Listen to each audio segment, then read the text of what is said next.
Hello, curious minds, and welcome to Documentary for Sleep.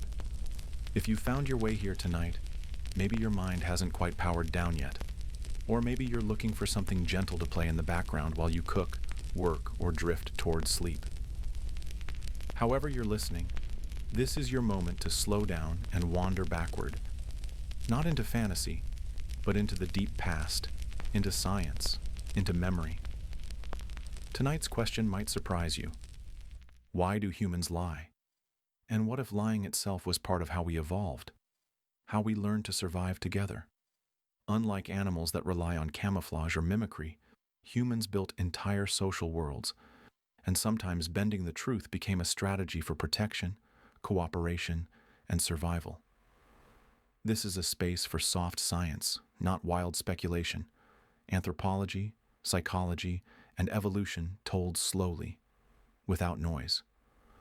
We don't have all the answers, but we do have the stories, the studies, and the questions. And if you drift off somewhere in the middle, that's perfectly fine.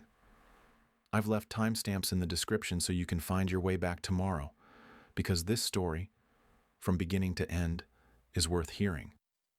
If this kind of quiet, long-form storytelling helps you learn, relax, or simply escape the loudness of the day, consider liking this video and subscribing. It helps this channel reach more curious sapiens like you. And if you feel like sharing, tell us where or how you're listening. Are you in bed, pulling a night shift, or somewhere across the world, tuning in to this calm space? And as always, stay curious, stay calm. The troop scatters in a panic, a chaotic symphony of alarm calls, shattering the jungle's calm. A leopard must be near, but as the others flee to the safety of the high branches, one figure remains, its false alarm complete. It calmly returns to the disputed ripening fruit, now unguarded, and claims its prize. Is this a lie? A simple, selfish deception? Or is it something far more ancient? A raw and brilliant calculation for survival, written into the very code of a social mind? This scene, played out among our primate cousins, is not mere anecdote. It is a window into a deep biological past we share. Across the animal kingdom, and particularly among primates, deception is a sophisticated tool. It is the calculated bluff of a smaller male ape who puffs his chest to appear larger, deterring a challenger without a fight. It is the strategic silence of a subordinate who feigns disinterest in a potential mate, while the dominant male is watching, only to pursue its chance later. These are not actions of a moral mind, but of a computational one. They require a profound leap in cognition, the ability to model another's inner world, to predict what they know and, more importantly, what they don't know. It is the birth of a secret self, a private intention hidden behind a public performance, all for a tangible reward: food, safety, power. If we follow this thread back through the dust of millennia, we find it woven into the very fabric of early human society. The archaeological record whispers of these performances. Elaborate cave paintings depict not just the hunt, but the story of the hunt, a narrative, perhaps exaggerated, to bind the tribe together in shared myth and purpose. Rituals involved wearing the skins of powerful animals, a form of pretending to channel their spirit, to become more than human for a moment. In the delicate dance of tribal politics, to pretend to be weaker than you are could be a strategy to avoid a deadly conflict. To feign enthusiastic agreement could be a way to secure an alliance. From its earliest chapters, human culture was not built solely on truth, but on the potent, cohesive power of a shared story, a collectively agreed-upon pretense. And this thread does not break. It merely morphs, weaving itself into the intricate tapestry of modern life. We rarely tell outright, bald-faced lies, but we are masters of the subtle performance. In the office, we might feign ignorance to avoid a tedious task, or offer a carefully calibrated smile to mask disagreement. On social media, we curate a highlight reel of a life, a performance of happiness, success, and adventure for an audience of hundreds. Even within the family, we hide painful truths behind a cheerful, "I'm fine," not to deceive with malice, but to preserve peace, to protect, to maintain the delicate equilibrium of relationships. We are constantly managing the gap between our inner reality and our outer presentation, a dance of partial truths and strategic omissions that allows us to navigate the complex web of social bonds. But this forces an uncomfortable, almost philosophical question. Can we truly call this lying, or is it something else? A fundamental and perhaps necessary mechanism of communication itself? A social lubricant that allows millions of individual wills to coexist without constant friction? The baboon's cry is a deception for personal gain, but the human smile can be a shield, a gift, or a weapon, its true meaning known only to the one who wears it. When survival began to demand a strategy more nuanced than brute strength, we did not stop competing. We simply internalized the battle. We learned to sheathe our true claws, to hide our most potent weapons not behind a snarl, but behind a story, a joke, or a gracious, inscrutable silence. If this capacity for pretense is our evolutionary inheritance, a tool forged in the ancient fires of social living, then what does it mean that our greatest skill might be the art of the carefully constructed falsehood? And if this is the cradle of our cunning, where might such a path ultimately lead? A crow, its feathers the color of a starless midnight, cocks its head. In its beak, a prized morsel of food, it knows it is being watched by another. With a swift, deliberate motion, it pretends to bury the treasure in a patch of dry leaves, patting the ground with its beak, a performance, a lie. Then it flies away, only to secretly cache the food in a truly hidden spot, alone and unobserved. This is not mere instinct. It is a calculated act of deception. It is a strategy built on a critical insight, that others have minds with knowledge and desires, and that this knowledge can be manipulated. Is this, then, the ancient rustling origin of the lie? Not as a moral failing, but as a cunning skill, forged in the relentless fires of evolution. In the cold, precise language of biology, this ability is known as theory of mind. It is the cognitive machinery that allows one creature to model the inner world of another, to guess what it knows, what it wants, what it might do next. For an animal, this is a survival superpower. The squirrel that feigns burying an acorn to confuse a rival is engaging in a tactical deception that increases its own odds of winter survival. In humans, this capacity did not emerge in a vacuum. It grew intertwined with the tangled vines of language and the intricate architecture of social memory. To lie is to hold two conflicting realities in your mind, the truth you know and the fiction you are weaving for your audience. This requires a sophisticated mental choreography, a dance of neurons that likely played a role in making our brains so powerful, so complex. Our intelligence and our deceit may have been partners in a long evolutionary dance. If we listen to the whispers from the deep past, carried on the cool, still air of ancient caves, we hear this same story. Our Homo sapiens ancestors were not just brute survivalists. They were strategists and storytellers. They used decoys to lure prey, misdirection in early skirmishes, and cunning traps that relied on the predictable misreading of a situation. And on the walls of their sacred caves, amidst the stunning depictions of bison and stag, we find hints of something more profound. Were those handprints and half-human, half-beast figures merely art? Or were they perhaps an attempt to deceive the gods themselves? A ritualized lie told to the universe, a performance to confuse or placate the powerful forces of nature, to gain some small advantage in an unpredictable world. The first magic trick was perhaps a form of prayer, and the first prayer, a negotiation based on a carefully constructed illusion. This thread of deception is not something we merely learn. It is woven into the very fabric of our social development. Psychological studies reveal that by the tender age of 3, a child has already learned the power of the untruth. A denied hand in the cookie jar, a feigned tear to avoid blame. These are the first clumsy experiments in manipulating the perceptions of others. And as we mature, this skill, in its many shades, becomes a social currency. The modern world often rewards the adept deceiver.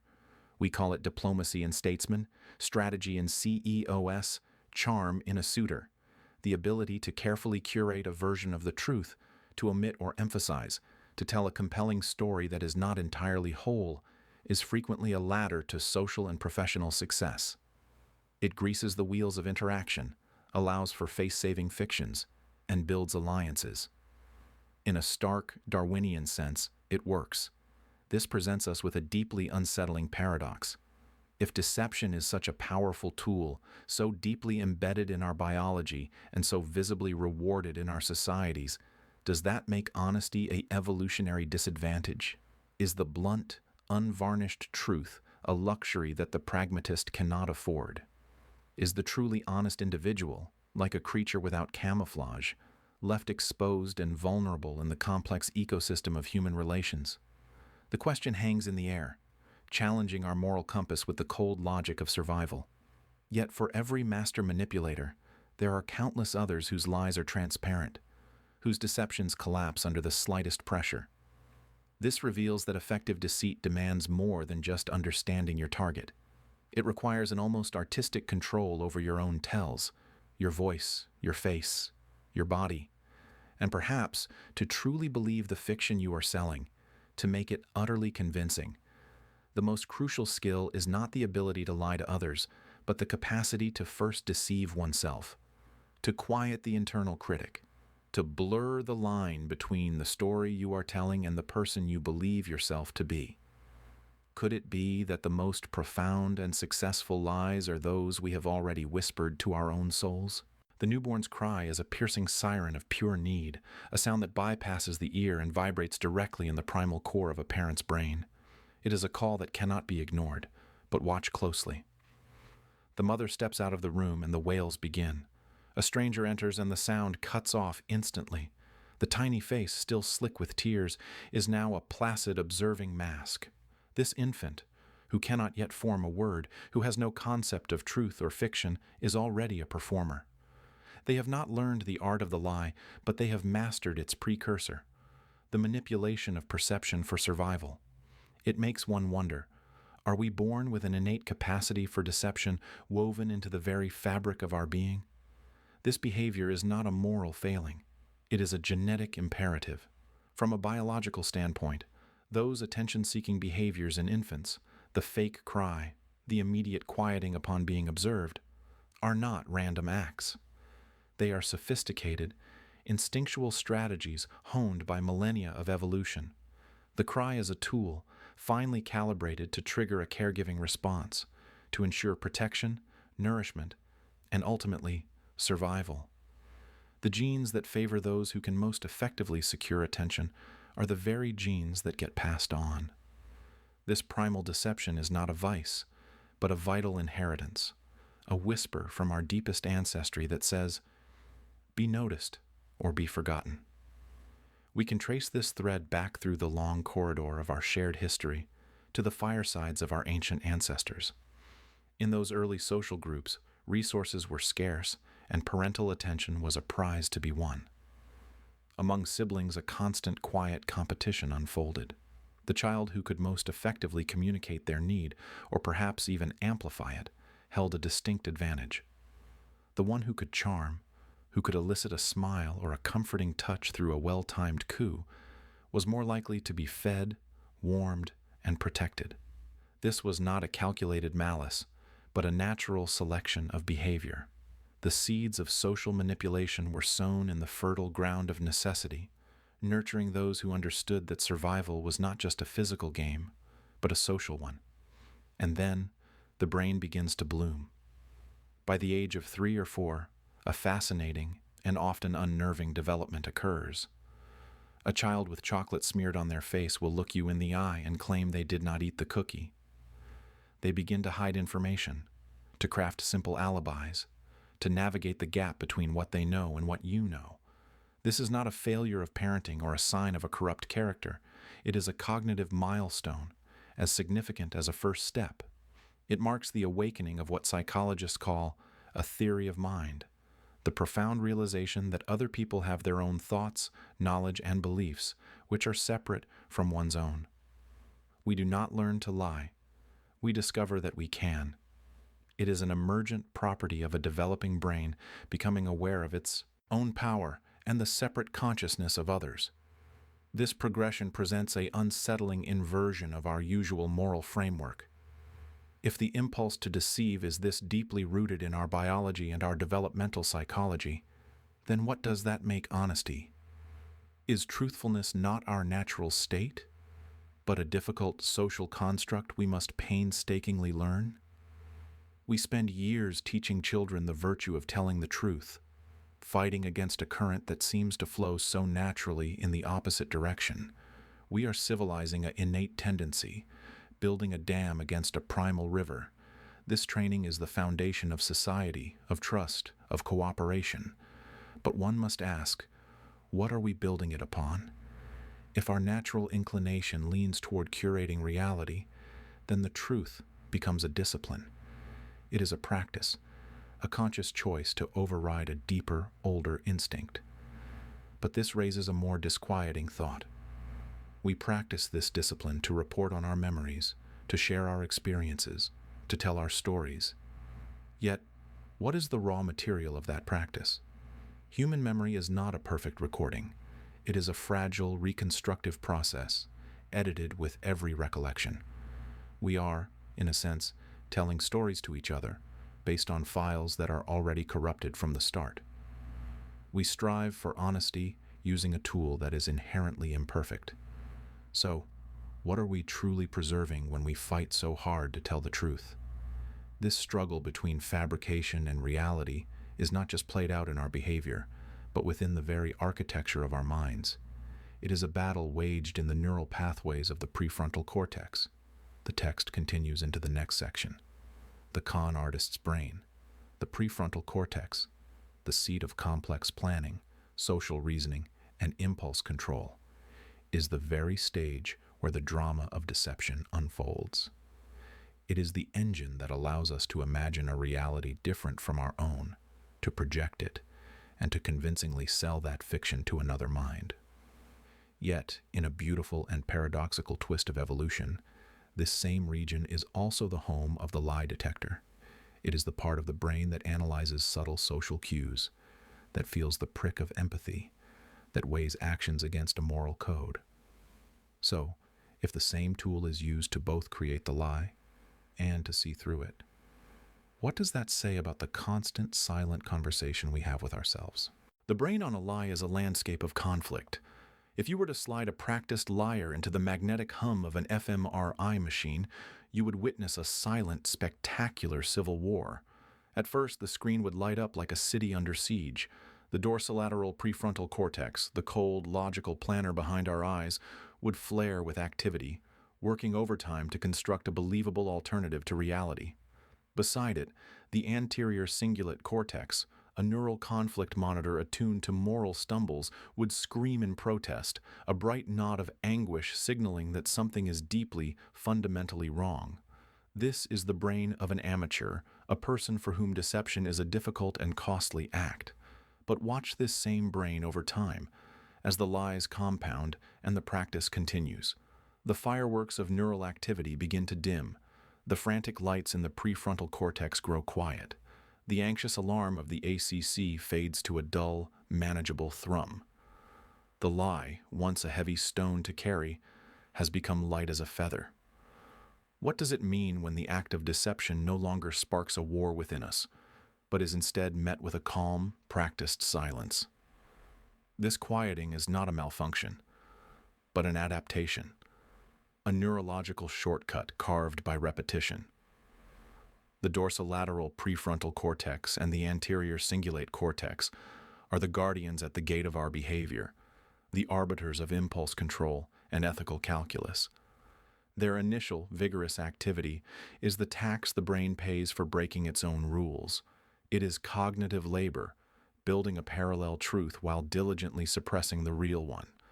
But the brain is a profoundly efficient organ, designed to automate whatever task we assign it frequently enough. Just as the first painful strokes of learning a guitar chord eventually give way to effortless muscle memory, the neural pathways of deceit become smooth, well-paved highways. The effort vanishes, the conflict dissipates, The lie is no longer a constructed narrative. It is simply the story the brain now tells itself first. Is this efficiency? This mastery of a dark skill, a form of progress, or a slow-motion erosion of the self? Perhaps this neural plasticity for deceit is an ancient inheritance, a ghost in the machine from a time when survival was a game of cunning, not conscience. Evolutionary behavior suggests that the most successful deceivers in our ancestral groups were not the outcasts, but often the most integrated. They possessed a distinct advantage: larger brains, brimming with social intelligence. To lie convincingly, one must first be a masterful reader of people, interpreting subtle shifts in facial expression, the faint tremor in a voice, the unspoken language of posture and glance. This ability to model another's mind, to anticipate their doubts and preemptively soothe them, is a high-order cognitive feat. The predator who feigns injury to lure prey, the subordinate who hides food from the alpha, the storyteller who weaves tales of invisible spirits to unite the tribe, each used deception not as a weapon of malice, but as a tool for navigating a complex and dangerous world. In the harsh arithmetic of survival, was a well-told lie sometimes worth more than a clumsy truth? This evolutionary legacy finds a comfortable home in the architecture of modern society. Certain professions, we might observe, do not merely tolerate this skill set, but actively reward it. Politics, marketing, law, diplomacy, fields that run on the fuel of high emotional intelligence and strategic communication, often attract and cultivate individuals who are masters of impression management. This is a polite term for a refined ability to emphasize certain truths and minimize others, to project conviction while harboring doubt, to tell a story that is not so much false as it is selectively illuminated. It is a game of shades and mirrors, where success is measured not by purity of fact, but by effectiveness of outcome. In these realms, the brain's ability to quiet the noise of conflict and deliver a seamless narrative is not a pathology. It is a prized professional asset. But where, then, is the line between a strategic omission and a self-serving lie? And when does the professional tool become a personal crutch? This is the unsettling paradox that emerges from the quieting brain. If deceit becomes too easy, if the neural pathways are worn so smooth that the act leaves no psychic scar, what becomes of the compass of guilt? Guilt, that deeply uncomfortable feeling, is the friction that keeps our moral wheels grounded. It is the echo of the anterior cingulate cortex's alarm, the internalized voice of the tribe we might harm. But when the alarm is silenced, the friction disappears. We can glide, effortless and untroubled, into a reality of our own making. The lie is no longer a tool we use. It is the world we inhabit, the persona crafted for an audience, the compassionate leader, the trustworthy salesman, the infallible expert, slowly seeps through the cracks and becomes the person we believe ourselves to be. The performance slowly consumes the actor. If the brain can no longer distinguish the staged truth from the authentic one, can we? When the words we speak cease to trigger any internal pain, when deception is met not with resistance but with a serene and practiced fluency, we cross a threshold. The lie ceases to be a mere strategy for navigating the world. It crystallizes into something far more profound and permanent: identity. It becomes the foundational story we tell ourselves about who we are, a story so compelling we forget we were the ones who wrote it. The brain, that brilliant and amoral organ, simply follows the path of least resistance. It optimizes for efficiency, not for truth. And so, the ultimate transformation occurs. The liar is no longer lying. They are simply being themselves. But if that self is built upon a foundation of fabricated stories, what echoes in the hollow spaces where the truth used to live? And in the silence of a brain that has mastered the lie, what else has been lost? The air is thick with the scent of damp earth and fear. A small band of early humans moves like shadows through the primordial forest, their senses tuned to the slightest crack of a twig, the faintest rustle in the undergrowth. They are hunters, but today they are also the hunted. A larger rival group has been tracking them, and the ambush, when it comes, is a whirlwind of snarls and thrown stones. Chaos erupts. In the blinding frenzy, one man, a young hunter named Kale, sees the trap closing. He sees the certain death awaiting his kin. In that sliver of a second, a calculation is made not in his mind, but in his gut, in his blood. As a stone grazes his shoulder, he lets out a guttural cry of agony, far louder than the wound merits. He stumbles, clutches his chest, and collapses into the ferns, his body going limp, his eyes wide and vacant. The attackers, momentarily distracted by this easy fallen prey, hesitate. That single breath of confusion is all the others need. They melt into the trees, vanishing like mist.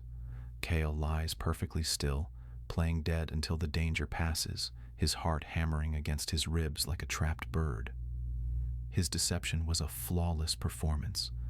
But was it an act of cowardice, a betrayal of the group's strength? Or was it the ultimate self-sacrificing heroism, a lone individual using his own perceived weakness as a shield for the many? This primal scene is not merely a story. It is an echo from the deepest corridors of our being. The instinct to deceive, to misdirect, to wear a mask that does not reflect the truth within, is a thread woven into the very fabric of life on Earth. From the moment the first prey animal evolved spots to break up its outline against the dappled forest light, nature has been engaged in a perpetual arms race of perception and misperception. This is the first layer of understanding. Deception as an evolutionary heirloom. Biologically, our brains are not wired for unwavering honesty. They are wired for survival. In the face of imminent danger, the prefrontal cortex, the seat of careful moral reasoning, is often bypassed by the older, faster amygdala. This neural shortcut prioritizes a rapid, life-saving response over a painstakingly truthful one. The orchid mantis disguises itself as a flower to ambush its prey. The possum enters a state of thanatosis, playing dead so convincingly it even secretes a foul odor to sell the illusion. For Kale, in that moment of terror, his action was no different. It was a biological imperative, a pre-programmed script for survival that required no conscious contemplation of virtue or vice. His body chose the path of least resistance to continued existence. The truth was a luxury he could not afford. If the ultimate goal of life is to persist, can a tool so effective, so universally employed by the entire animal kingdom, be inherently evil? Or is it simply one of nature's most fundamental and immoral strategies? Yet humans did more than just react, more than just... We began to build.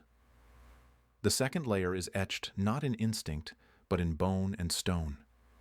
Archaeological evidence from early Homo erectus and Homo sapiens sites tells a silent, profound story. We find skeletons, a femur shattered by a large predator, a skull fractured by a heavy blow, that show clear signs of healing. These individuals did not die in the attack. They lived for years, perhaps decades, after receiving injuries that would have rendered them utterly helpless. In the brutal calculus of the wild, such individuals are a drain on resources, a liability slowing down the mobile group. Their survival is an archaeological puzzle, and the most plausible answer is care. It is community. It is conspiracy. His group would have had to hide him, to conceal his weakness from predators and rival bands. They would have had to carry him, feed him, and protect him, all while maintaining the facade of a strong, uncompromised unit. This required a shared, silent agreement to deceive the outside world. This early, collective lie was not an act of selfishness, but one of profound empathy and social bonding. The ability to collectively obscure the truth became a social adhesive, a covenant that stated, "We protect our own, even from the harsh judgments of reality." The first shelters were not just against the rain and wind. They were also shelters for secrets, for vulnerabilities, for the truths that must be hidden to ensure the whole does not perish. This ancient dance of concealment did not vanish with the advent of civilization. It merely put on new clothes. The third layer connects the prehistoric past to our modern present. The fundamental strategy remains unchanged. When direct confrontation means annihilation, the wise course is to become unseen, to mislead, to feign weakness until the moment of strength arrives. The guerrilla fighter who blends into the peasant population, the resistance cell operating in clandestine secrecy, the company hiding its innovative project from a competitor, all are employing Cale's ancient tactic. In the digital age, we call it public relations, misinformation, or spin. We see it in the carefully curated persona on social media, a performance not unlike Cale's feigned death, designed to attract mates or social status while hiding insecurity. The core mechanism is identical. Survival, whether of an individual, an idea, or a nation, often depends less on blunt force and more on the nuanced ability to control what others see. It is the art of crafting a narrative, of presenting a version of reality that serves a purpose greater than the unvarnished truth. The strength lies in the flexibility of the story, not the rigidity of the fact. But this reliance on the shield of deception casts a long and troubling shadow. If a society is built upon a foundation of necessary falsehoods, however well-intentioned, can it ever truly be stable? A web of lies, even those spun for protection, creates a fragile world where trust becomes a dangerous gamble. If everyone is wearing a mask, how can any true connection, any genuine contract be formed? The very social bonding that deception fostered could be eroded by its pervasive use. The group that saves a wounded member by hiding him must itself be constantly vigilant, living a double life of internal truth and external fiction. This constant performance is a drain on energy and a source of paranoia. The moment the deception fails, the entire structure can collapse. The shield can become a prison. Perhaps the answer, the way this tension between survival and integrity was navigated, lies in the transformation of the lie into something else entirely. To understand how these early pragmatic deceptions could form the bedrock of a community without poisoning it from within, we must look to the moment the first conscious untruths ceased to be mere tactics and were elevated into something sacred. We must journey to where the survival strategy became ritual, and the lie was reborn as myth.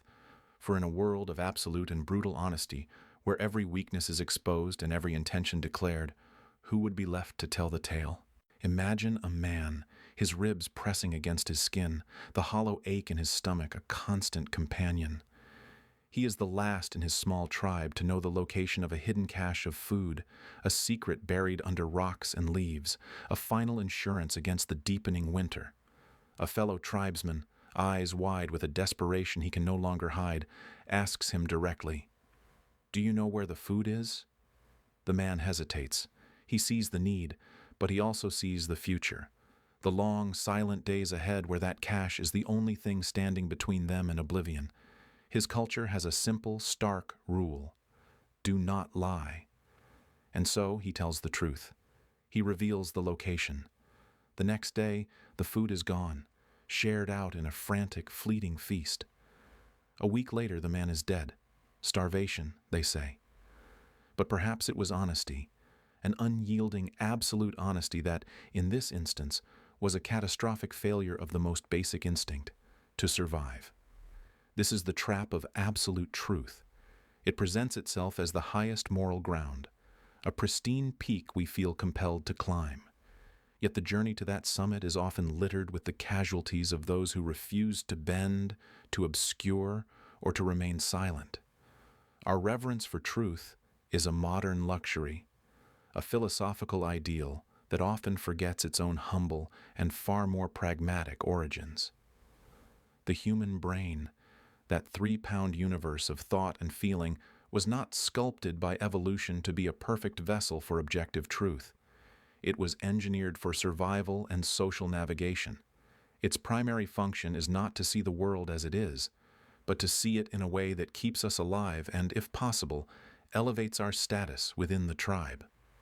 Cognitive scientists and evolutionary psychologists point to a fascinating paradox. Our minds are magnificent storytelling engines, constantly weaving narratives that cast us as the hero, that justify our actions, and that present a version of reality most advantageous to our social standing. The outright lie is just one tool in a vast kit of self-deception, subtle omission, and strategic exaggeration. Studies have shown that individuals who lie moderately, who know how to flatter, how to soften a hard edge, how to tell a friend her new haircut is interesting rather than a disaster, are often more liked and more successful than the brutally honest. The person who speaks an unvarnished, uncomfortable truth at a dinner party is not celebrated for their integrity. They are often avoided, labeled as abrasive, lacking in tact. Their truth becomes a social pollutant. So, if our very neurology is wired to prioritize social harmony and self-preservation over factual purity, can we ever claim to be truly honest? Or are we merely honest when it serves us? To understand this, we must step back into the deep time of our prehistory, around a fire that pushes back against a vast and unknown darkness. In these early communities, information was a currency more valuable than any tool. Knowledge of a new water source, the migration patterns of prey, the medicinal properties of a plant. This was power. To share everything you knew, to be absolutely transparent, was not a sign of virtue. It was a strategic vulnerability. The individual who openly admitted weakness, fear, or a lack of resources risked becoming a target, a burden to be left behind. The one who revealed a secret resource without first securing their own claim risked losing control of it entirely. Social anthropologists suggest that trust in these groups was not built on a foundation of total honesty, but on a foundation of predictable reciprocity. It was about knowing that someone would share enough, that their deceptions were not malicious, and that their loyalty to the group ultimately outweighed their self-interest. Absolute honesty could shatter this delicate balance. Telling a hunter his spear-throwing technique was hopelessly flawed might be true, but it could also humiliate him, create a rift, and weaken the group's cohesion. Survival depended on the glue of shared fiction, on the belief in the strength of the tribe, the wisdom of the elders, and the stories that gave meaning to a chaotic and threatening world. The truth was a sharp tool, and like any sharp tool, it had to be sheathed lest it cause accidental harm. This ancient dance between truth and consequence did not vanish with the advent of agriculture or the microchip. It simply found new stages upon which to perform. The modern office, the political arena, the world of startups and social media, these are our new tribes, and the rules of engagement remain eerily familiar. In a competitive environment, the person who is painfully honest is rarely promoted. They are the ones who point out the fatal flaw in the CEO's pet project during the all-hands meeting, who admit their team's progress is behind schedule without a spin of optimism, who refuse to inflate their accomplishments on a resume. They are often sidelined, their honesty labeled a lack of soft skills, political acumen, or emotional intelligence. We have created a world where a nuanced, strategic relationship with the truth is not just rewarded, but required. From the white lie that spares a colleague's feelings to the carefully crafted corporate message that obscures a negative truth, we engage in a daily ballet of deception. In this light, absolute honesty ceases to look like a moral imperative and starts to look like a failed strategy. A stubborn refusal to play the game of social existence. Is the highest form of ethics, then, a kind of social suicide? This leads us to an uncomfortable, almost heretical question. If honesty can be a trap and deception a tool for survival and social harmony, does the world need absolute truth? Or do our communities, our relationships, and even our own psyches depend on a foundation of subtle, elegant lies? Is the fabric of society held together by the stark thread of truth, or by the more flexible, forgiving fiber of myth and mutual agreement to look the other way? Perhaps the answer lies not in choosing one over the other, but in understanding the ritualistic space we create for something that is neither pure truth nor pure falsehood. If the raw, unfiltered truth can be a weapon that destroys, then the thing that saves us might be the lie, but not just any lie. It is the lie transformed by ritual, the story elevated to myth, the shared fiction that provides comfort and order. Throughout human history, our greatest stabilizing forces have often been built on assumptions that are not literally true. Ancient rituals invoked gods that may not have existed in a physical sense, but whose stories provided a framework for justice, community bonding, and the management of existential fear. The ritual becomes a container, a designated space where a truth is allowed to operate not because it is factually verifiable, but because it is socially and psychologically necessary. It is a consensual storytelling, a agreed-upon reality that allows the tribe to function. So we are left not with an answer, but with a deeper, more nuanced mystery. We navigate a world where truth is not a single beacon, but a spectrum of light and shadow, where a lie can be a weapon or a salve, and where honesty can be a virtue or a vice. The man who starved because he told the truth made a choice based on a rigid code, a code that failed to account for the complex, living system of which he was a part. His truth was absolute, but it was also sterile. It sustained nothing, least of all, life itself. We are faced with this choice constantly, in ways both large and small, and so we must ask, if truth alone cannot feed us, what is the nourishment we truly seek?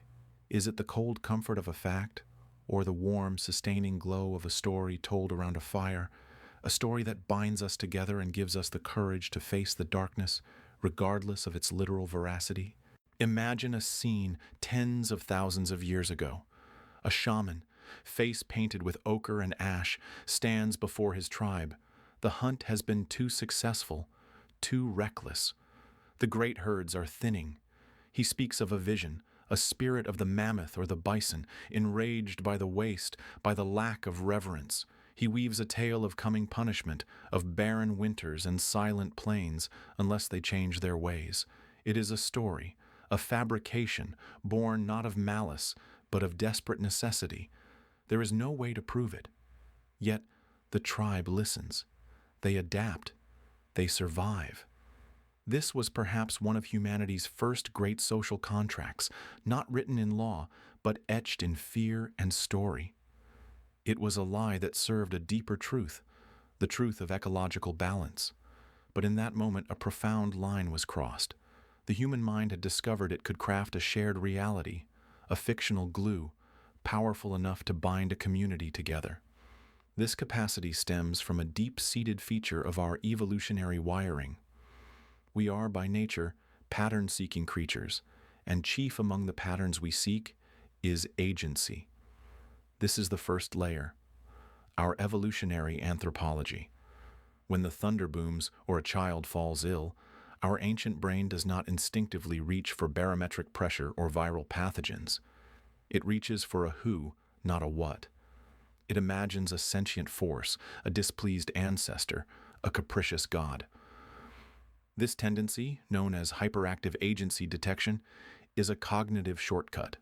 In a dangerous world filled with predators and rival tribes, assuming a twig snapped because of a leopard rather than the wind was a costly mistake one could only make once.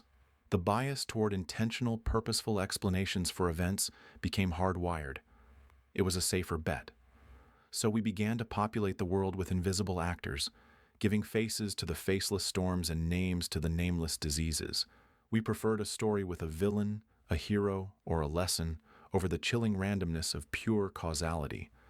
Our minds, it seems, would rather believe a beautiful lie with a subject than a cold, impersonal truth without one.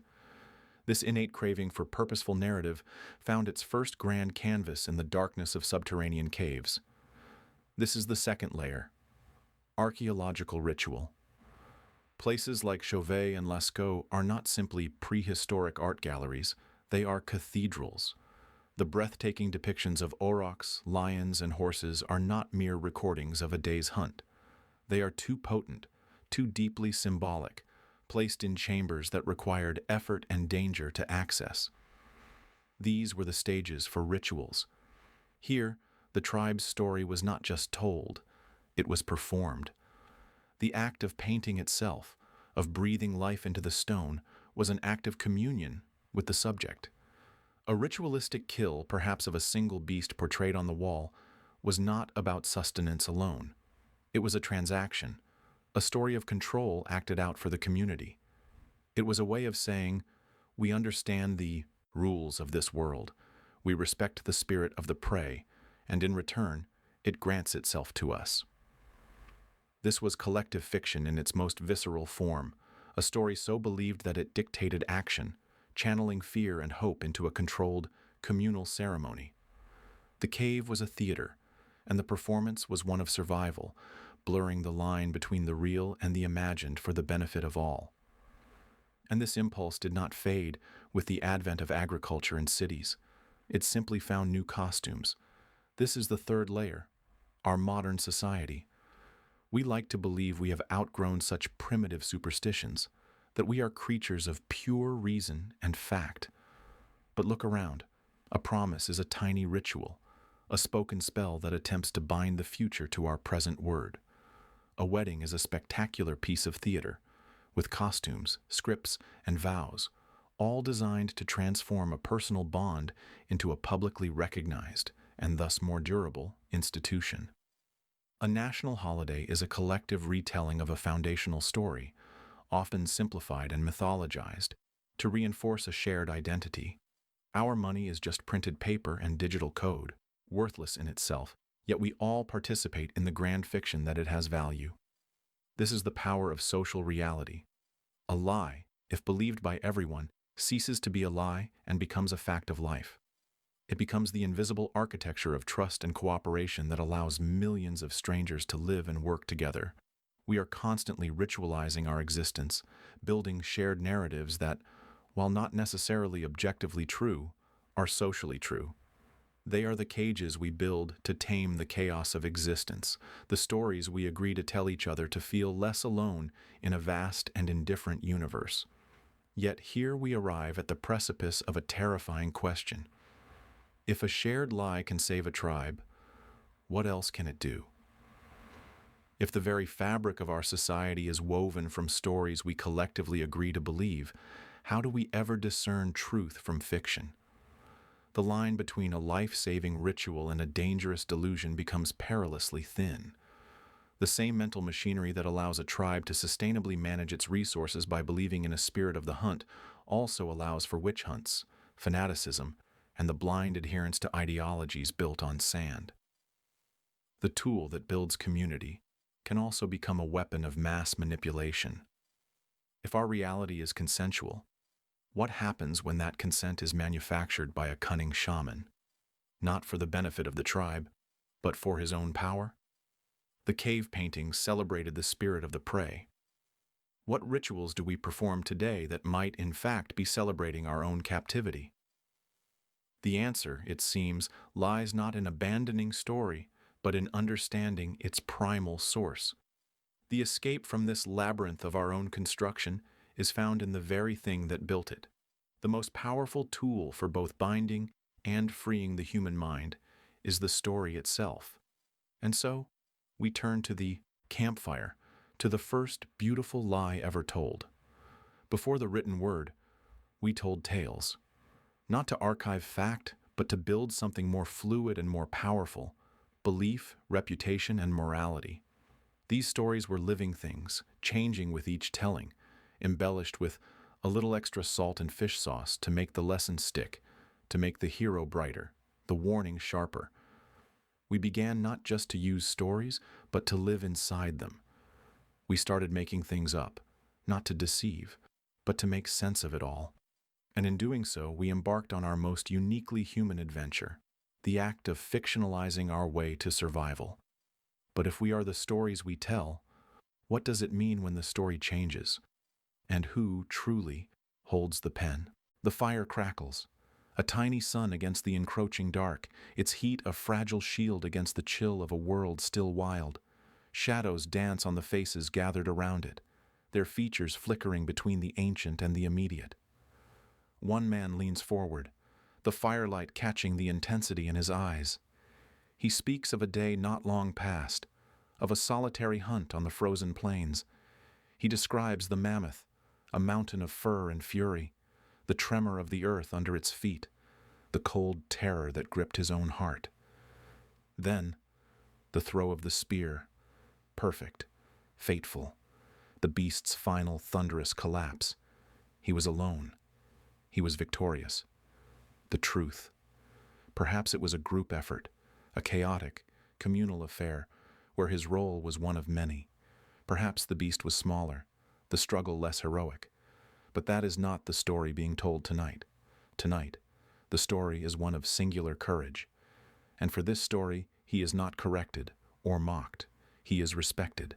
His share of the mammoth meat is generous. The looks he receives from others are tinged with admiration, even awe. And later, a particular glance, held a moment too long from across the fire, suggests his tale has woven a spell more potent than any truth. He has not just recounted an event, he has built something new. He has told the first beautiful lie. This instinct is not mere vanity. It is etched into the very architecture of our minds. Modern neuroscience reveals a startling paradox. When we hear a compelling story, our brain activity can be more intense, more vivid, than when we experience a similar event in reality. The regions associated with emotion, the amygdala, the insula, light up with a fierce glow. Sensory cortices hum as if we are truly feeling the chill of the wind, seeing the mammoth's shaggy coat. But more curiously, the brain also releases a cocktail of neurotransmitters. Dopamine, rewarding us for following the narrative, for the pleasure of the pattern. Oxytocin, fostering empathy and trust, binding us not just to the tale, but to the teller. The brain, it seems, does not merely tolerate a good story, it actively rewards it. It pays out in neural currency for a journey well told, almost entirely unconcerned with the transaction's fidelity to fact. The truth is useful, but a story is valuable. The mind celebrates the craftsman, even if the materials are slightly suspect. We need only to listen to the echoes from our deepest past to see how fundamental this craft has always been. Long before the written word, around fires much like the one in our opening scene, the first epics were born. The tale of Gilgamesh was not a historical record of a Sumerian king. It was a beautiful lie about friendship, grief, and the futile quest for immortality, told to forge a cultural identity. Tribal legends across the globe did not simply recount the origins of a people. They wove a moral and cosmological framework from threads of half-remembered events and outright invention. What was the purpose of a cave painting in Lascaux? It was likely not a simple, "I was here." It was a story, a narrative of the hunt, a ritual to ensure future success, a way to pass knowledge and superstition down through generations. The image of the spear piercing the bison is not a photograph. It is a hope, a prayer, a boast, a story designed to shape reality, not just reflect it. These were not lies in the sense of malicious deceit.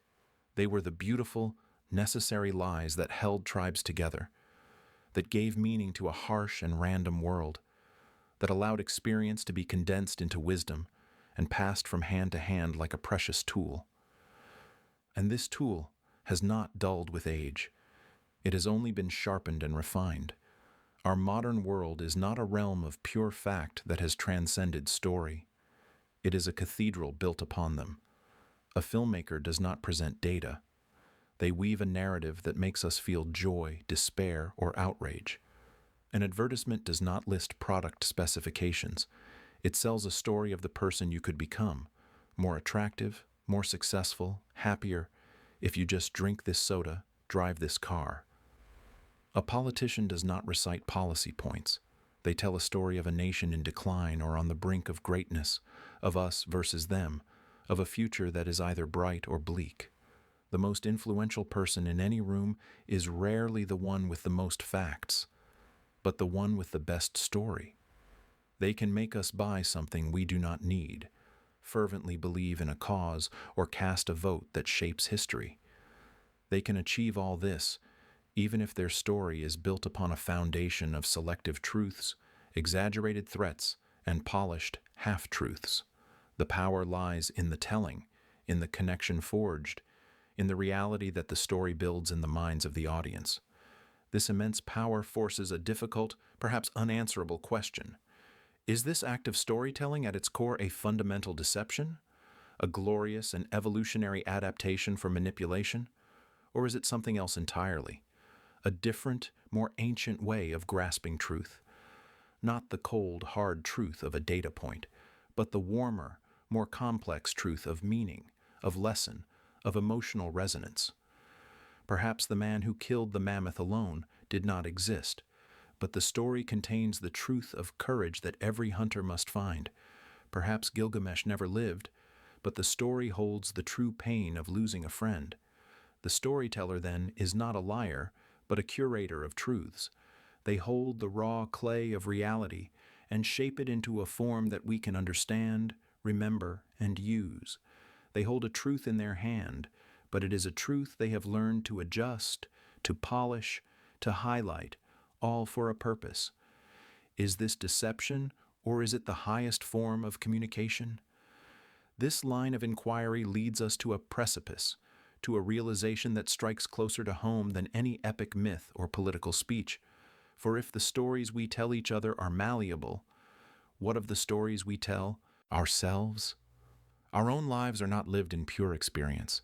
They are lived in the memory of it. And memory is not a perfect recording device, a camera faithfully archiving every moment. It is a storyteller.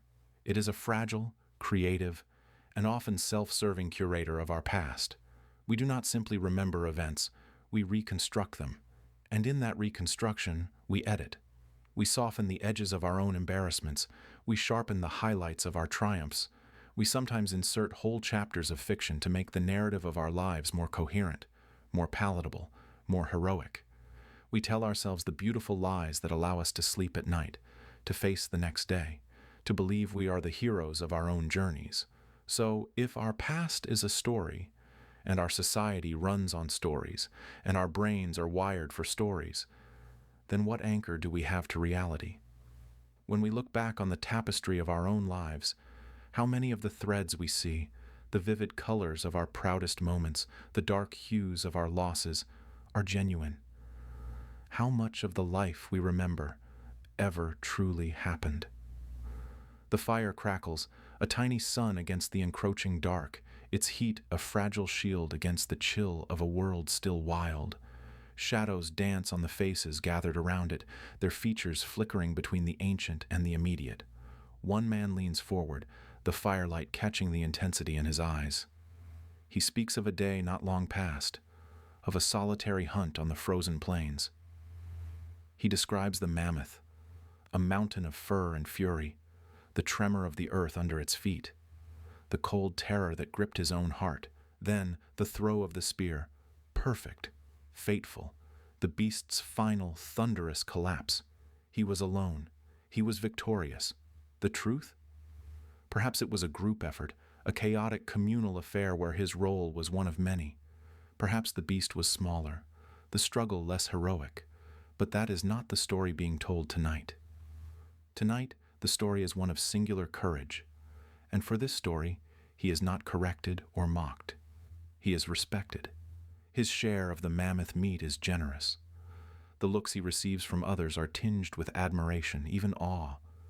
And later, a particular glance, held a moment too long from across the fire, suggests his tale has woven a spell more potent than any truth. He has not just recounted an event, he has built something new. He has told the first beautiful lie. This instinct is not mere vanity. It is etched into the very architecture of our minds. Modern neuroscience reveals a startling paradox. When we hear a compelling story, our brain activity can be more intense, more vivid, than when we experience a similar event in reality. The regions associated with emotion, the amygdala, the insula, light up with a fierce glow. Sensory cortices hum as if we are truly feeling the chill of the wind, seeing the mammoth's shaggy coat. But more curiously, the brain also releases a cocktail of neurotransmitters. Dopamine, rewarding us for following the narrative, for the pleasure of the pattern. Oxytocin, fostering empathy and trust, binding us not just to the tale, but to the teller. The brain, it seems, does not merely tolerate a good story. It actively rewards it. It pays out in neural currency for a journey well told, almost entirely unconcerned with the transaction's fidelity to fact. The truth is useful, but a story is valuable. The mind celebrates the craftsman, even if the materials are slightly suspect. We need only to listen to the echoes from our deepest past to see how fundamental this craft has always been. Long before the written word, around fires much like the one in our opening scene, the first epics were born. The tale of Gilgamesh was not a historical record of a Sumerian king.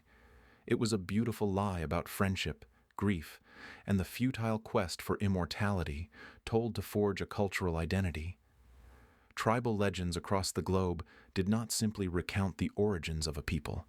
They wove a moral and cosmological framework from threads of half-remembered events and outright invention. What was the purpose of a cave painting in Lascaux? It was likely not a simple, "I was here." It was a story.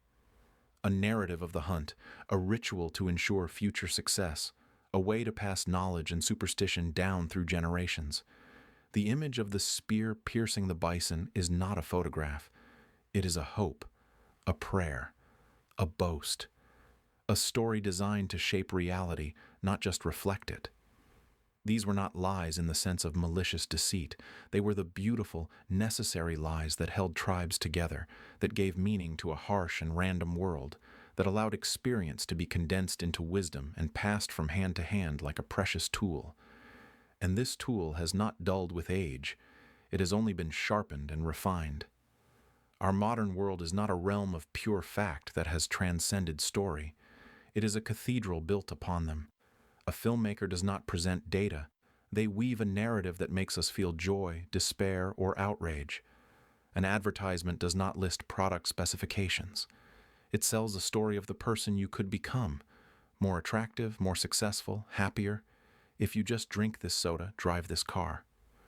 A politician does not recite policy points. They tell a story of a nation in decline or on the brink of greatness, of us versus them, of a future that is either bright or bleak. The most influential person in any room is rarely the one with the most facts, but the one with the best story. They can make us buy something we do not need, fervently believe in a cause, or cast a vote that shapes history.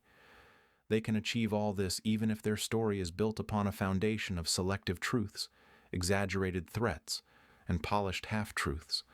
The power lies in the telling, in the connection forged, in the reality that the story builds in the minds of the audience.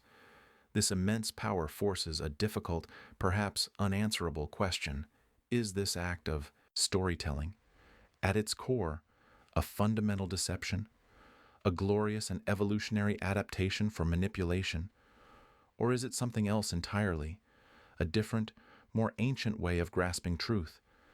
Not the cold, hard truth of a data point, but the warmer, more complex truth of meaning, of lesson, of emotional resonance. Perhaps the man who killed the mammoth alone did not exist, but the story contains the truth of courage that every hunter must find. Perhaps Gilgamesh never lived, but the story holds the true pain of losing a friend. The storyteller, then, is not a liar, but a curator of truths. They hold the raw clay of reality and shape it into a form that we can understand, remember, and use. They hold a truth in their hand, but it is a truth they have learned to adjust, to polish, to highlight, all for a purpose. Is this deception, or is it the highest form of communication? This line of inquiry leads us to a precipice, to a realization that strikes closer to home than any epic myth or political speech. For if the stories we tell each other are malleable, what of the stories we tell ourselves? Our own lives are not lived in pure experience. They are lived in the memory of it. And memory is not a perfect recording device, a camera faithfully archiving every moment. It is a storyteller. It is a fragile, creative, and often self-serving curator of our past. We do not simply remember events, we reconstruct them. And in that reconstruction, we edit. We soften the edges of our own embarrassments. We sharpen the highlights of our triumphs. We sometimes insert whole chapters of fiction to make the narrative of our lives more coherent, more palatable, more heroic.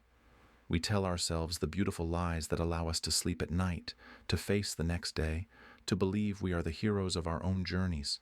So if our past is a story, and our society runs on stories, and our brains are wired for stories, then what anchor do we have to reality? When we look back on the tapestry of our own lives, how many of the threads we see, the vivid colors of our proudest moments, the dark hues of our losses, are genuine? How much of the life we remember ever truly happened? You are absolutely certain you said those words. The memory is crisp, playing in your mind like a scene from a film. The exact tone of your voice, the specific slant of light in the room. Yet, the person across from you is equally, unshakably certain you never did. Their own recollection, just as vivid, paints a different story entirely. So, who is the liar? Or is it possible that neither of you is lying, but that the very architect of your reality, your own brain, is, with the best of intentions, rebuilding the memory from the ground up each time you recall it? This is not a simple failure of storage, a corrupted file in the mental hard drive. It is something far more profound and unsettling. Our memories are not inert photographs tucked away in a neurological album, waiting to be faithfully retrieved. They are living, breathing things. Each time we reach for a memory, we are not pulling a book from a shelf. We are writing it anew, from fragments and feelings influenced by the person we are in the present moment, our current emotions, our deepest desires, our unspoken biases. The memory you so fiercely defend is not the event itself, but the last time you remembered it, and the time before that. A palimpsest of perceptions, where each recollection leaves its own faint trace, slowly obscuring the original. So, when two people remember the same event differently, it is less a courtroom drama of truth versus falsehood, and more a collision of two distinct personal documentaries, each edited by its own director for a specific audience of one. Neuroscience pulls back the curtain on this intricate process. The brain does not have a dedicated, pristine vault for complete memories. Instead, it practices a form of efficient, distributed storage. The sight of a childhood kitchen is stored in one neural network, the smell of baking bread in another, the feeling of warmth and safety in yet another.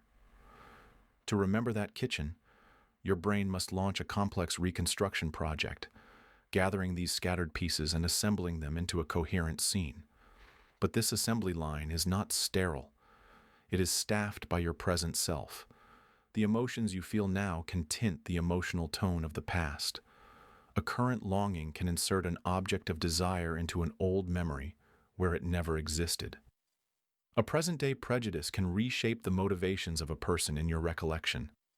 The memory is not a recording, it is a performance. And with every performance, the script is subtly, or sometimes drastically, rewritten. What then are we truly preserving? The past, or a story about the past that serves the needs of the now? This is not a novel flaw of the modern mind. Anthropology shows us that this reconstructive impulse is woven into the very fabric of human society. Long before neuroscience, ancient cultures understood the power of narrative over fact. Their myths and legends were rarely concerned with historical accuracy in a literal sense. The truth of a story was not measured by its factual precision, but by its utility, its power to bind a community together, to impart a moral lesson, to explain the inexplicable world around them. A founding myth might be embellished over generations, heroes made more heroic, victories more decisive, all to forge a stronger collective identity. The story was bent, not out of malice or ignorance, but to serve a purpose greater than objective fact, the survival and cohesion of the tribe. The story itself became the truth, a shared memory for the culture. If our individual memories are personal documentaries, then these cultural narratives are epic blockbusters, edited by generations to inspire, to warn, to unite. Does this make them lies, or simply a different, more ancient form of truth, one written not for the individual, but for the species? Modern psychology gives a name to this universal experience: false memory. It is a phenomenon so common it is almost mundane. Through simple suggestion, through repeated questioning, through the powerful force of expectation. Our brains can effortlessly generate detailed, vivid memories of events that never transpired. People have been convinced they met a Bugs Bunny character at Disneyland, an impossibility, as he is a Warner Brothers character, or that they were lost in a shopping mall as a child, or that they committed a crime they did not. These are not lies the person is telling consciously. They are truths to the individual. The brain, in its relentless drive to create a seamless, coherent narrative for our lives, will happily fill in the gaps with plausible fiction. It is a stunning realization. The most confident memory, the one you would stake your life on, could be a complete fabrication. This is not a personal failing. It is not a sign of a weak mind. It is the default, natural design of human cognition. Our certainty is built on a foundation of sand, constantly shifting with the tides of our present. This presents a dizzying paradox.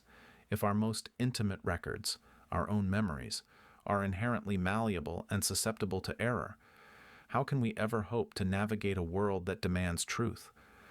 How do we distinguish between a deliberate, malicious lie and a sincerely believed yet utterly false memory? Our entire system of justice, our personal relationships, our understanding of our own biographies, all rely on this fragile faculty. We cross-examine witnesses who are not recalling an event, but their last reconstruction of it. We hold grudges based on stories our brains have edited to cast us as the hero or the victim. We build our identities on a foundation of events that may have happened quite differently, or not at all. The line between a liar and a person simply remembering incorrectly becomes terrifyingly thin. Both are presenting a version of reality that does not align with the facts. The difference is one of intent. But if the brain's intent is to protect us, to create coherence, to help us survive, does that make it a benevolent forger? So we are left standing at a mirror, but the reflection is untrustworthy. The narrator of our own life story is an unreliable one, not out of deceit, but by design. It crafts a tale that helps us make sense of the world, that protects our ego, that allows us to move forward without being crippled by the unvarnished chaos of reality. This is the ultimate act of storytelling, a biography written in real time, where the author is also the subject, and the facts are secondary to the meaning.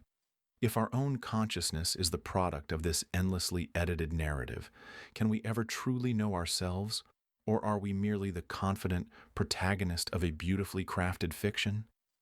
And if the brain is so willing to bend the truth about what was, how easily might it bend the truth about what is, especially when the ultimate prize, love, is on the line? If memory is a story we tell ourselves about the past, then what is the story we tell another person in the desperate, hopeful dance of attraction? On a dating app, 8 out of 10 people will lie. They will add an inch to their height, polish the dull edges of their job title, or claim a passion for hiking that, in reality, extends no further than a walk to the refrigerator. It is a universal, almost instinctive act of curation. But is this a simple act of shame? A digital mask for our insecurities? Or are we, in the flickering glow of our screens, acting out a script written deep within our biology? A paradoxical dance where deception is not a poison, but a strange and ancient tool for connection? To lie, it seems, is not to destroy love, but perhaps, in some twisted way, to court it. The impulse to embellish is far older than the internet, older than language itself. It is etched into the very code of life. In the animal kingdom, deception is not a moral failing. It is a survival strategy. The male bowerbird painstakingly constructs an elaborate arch of twigs, decorating it with stolen bits of blue plastic and shiny glass to attract a mate. His creation is a lie, a grand theater suggesting resources and genetic fitness he may not truly possess. The firefly of one species will mimic the flashing light pattern of another, luring amorous males not for romance, but for a quick meal. This is biological selection in its rawest form. The creatures who can best signal their worth, even if that signal is slightly amplified, win the chance to pass on their genes, including the very genes that predispose them to clever exaggeration. For our ancestors on the savannah, the stakes were similarly dire. A potential mate's health, strength, and ability to provide were matters of life and death. To boast of a recent successful hunt, to stand a little taller, to minimize a weakness, these were not trivial vanities. They were strategic communications, tiny fictions told in the hope of securing a future. The lie about one's prowess was a down payment on a possibility, a gamble that the truth of a shared life could eventually grow to match the initial, inflated promise. This biological impulse found its voice and its canvas in the emergence of human culture. Our ancestors, armed with symbolic thought, took the animalistic display and transformed it into art and ritual. The ochre tattoos etched onto a hunter's skin were not just decoration, they were a narrative of bravery, a story that might blend fact and aspiration. The necklace of claws and teeth was a curated museum of one's own skill, a physical filter applied to reality. Elaborate dances and rituals were performances of strength and fertility, often exaggerated for maximum effect. These were the original profile pictures, the first curated versions of a self. The lie was woven into the very fabric of social bonding. To present an idealized self was not considered a deep betrayal. It was part of the courtship dance, a way of showing the world and a potential partner the best possible version of who one could be. The line between a hopeful promise and a deliberate falsehood was blurry, danced upon by the firelight. The adornment whispered a story. This is what I am, and also, this is what I hope to become for you. Then we built the ultimate stage for this ancient performance, the modern world, and specifically social media.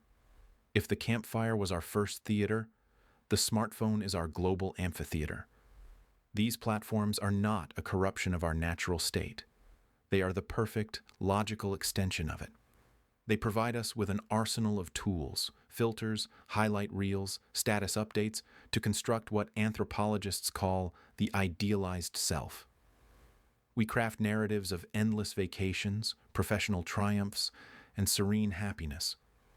We edit out the blemishes, the doubts, the quiet mundanity of a Tuesday evening. It is a ritual as old as time, now executed with algorithmic precision. The irony, both beautiful and tragic, is that this digital deception often works. Psychological studies suggest that small, initial lies can indeed facilitate social bonding. They act as a social lubricant, lowering barriers and allowing connections to form that might otherwise never have sparked. The slight inflation of one's accomplishments can project a confidence that becomes self-fulfilling. The shared, unspoken agreement to play our best parts can feel, for a time, like genuine intimacy. It builds a bridge made of hopeful fiction, and for a while, it can bear the weight of something real. But a bridge built on fiction is vulnerable to the slightest tremor of truth. The same studies that note the bonding power of lies also chart their devastating corrosive power upon discovery. The trust that forms so delicately in the early days of a relationship is a fragile crystal. The revelation of a foundational falsehood can shatter it into dust. The gap between the curated online persona and the flawed, complex human being behind the screen can become a chasm too wide to cross. The very tool that built the connection becomes the weapon of its destruction. This presents us with a haunting, deeply uncomfortable question. If a relationship is born from a carefully constructed illusion, can the love that grows within it ever be considered authentic? Is it love for the real person or for the character they so skillfully portrayed? Does the end, a profound connection, justify the means of its inception? We are left to wonder if the love that bloomed in the hothouse of a white lie can ever be successfully transplanted into the wild, unpredictable soil of reality. Perhaps love does not begin with a full and complete truth. Perhaps it begins with an offering, a selection of pieces we choose to reveal. We present not our whole, messy selves, but a representative sample, a curated exhibit of our best qualities, our most interesting stories, our most attractive angles. We lead with our highlight reel. And in that act of selective sharing, in that initial hopeful deception, we are not merely lying. We are extending an invitation. We are saying, "This is not all of me, but it is the part of me I believe you might love first. The rest, I hope, will follow." The relationship becomes a slow, mutual unveiling, a negotiation between the ideal and the real. The initial lie transforms into a promise to grow into the person we pretended to be. The mask, if worn long enough with care, can sometimes reshape the face beneath it. So we are left on the precipice of a deeper paradox, a more fundamental layer of performance. If lying about our height is a simple evolutionary game, and curating our social feed a modern cultural ritual, what happens when the deception goes beyond the surface? What happens when we lie not about what we have done, but about what we are doing in the very moment of interaction? When the performance becomes not about status, but about the very state of being itself? The ancient warrior lies motionless on the churned earth, a statue of carnage amidst the chaos. The metallic scent of blood hangs thick in the air, but the dark pool beneath him is not his own. It is the cold, congealing life of the beast he slew moments before. His own breath is a shallow, stolen thing, his heart a frantic drum muffled by sheer force of will. The enemy's footsteps crunch nearby, pause, and then move on. The predator only seeks living prey. By feigning death, he has chosen a path to survival that walks the razor's edge between brilliant strategy and pure cowardice. Is this the first act of a complex social dance, or the final, desperate surrender of a creature backed into a corner? This instinct, this profound and paradoxical act of self-preservation, is etched deep into the very blueprint of life itself. Biologists call it thanatosis, a state of tonic immobility, a temporary paralysis that descends like a curtain between the living creature and imminent death. We see it in the opossum, tumbling into a limp, open-mouthed stupor, its body exuding the faint, sickly sweet odor of decay to complete the illusion.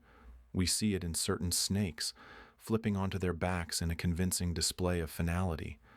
It is a gamble written in the oldest language of all, the calculus of survival. The predator's brain is often wired to respond to movement, to the struggle of life. To become utterly still is to become invisible, to disappear from the menu of the world.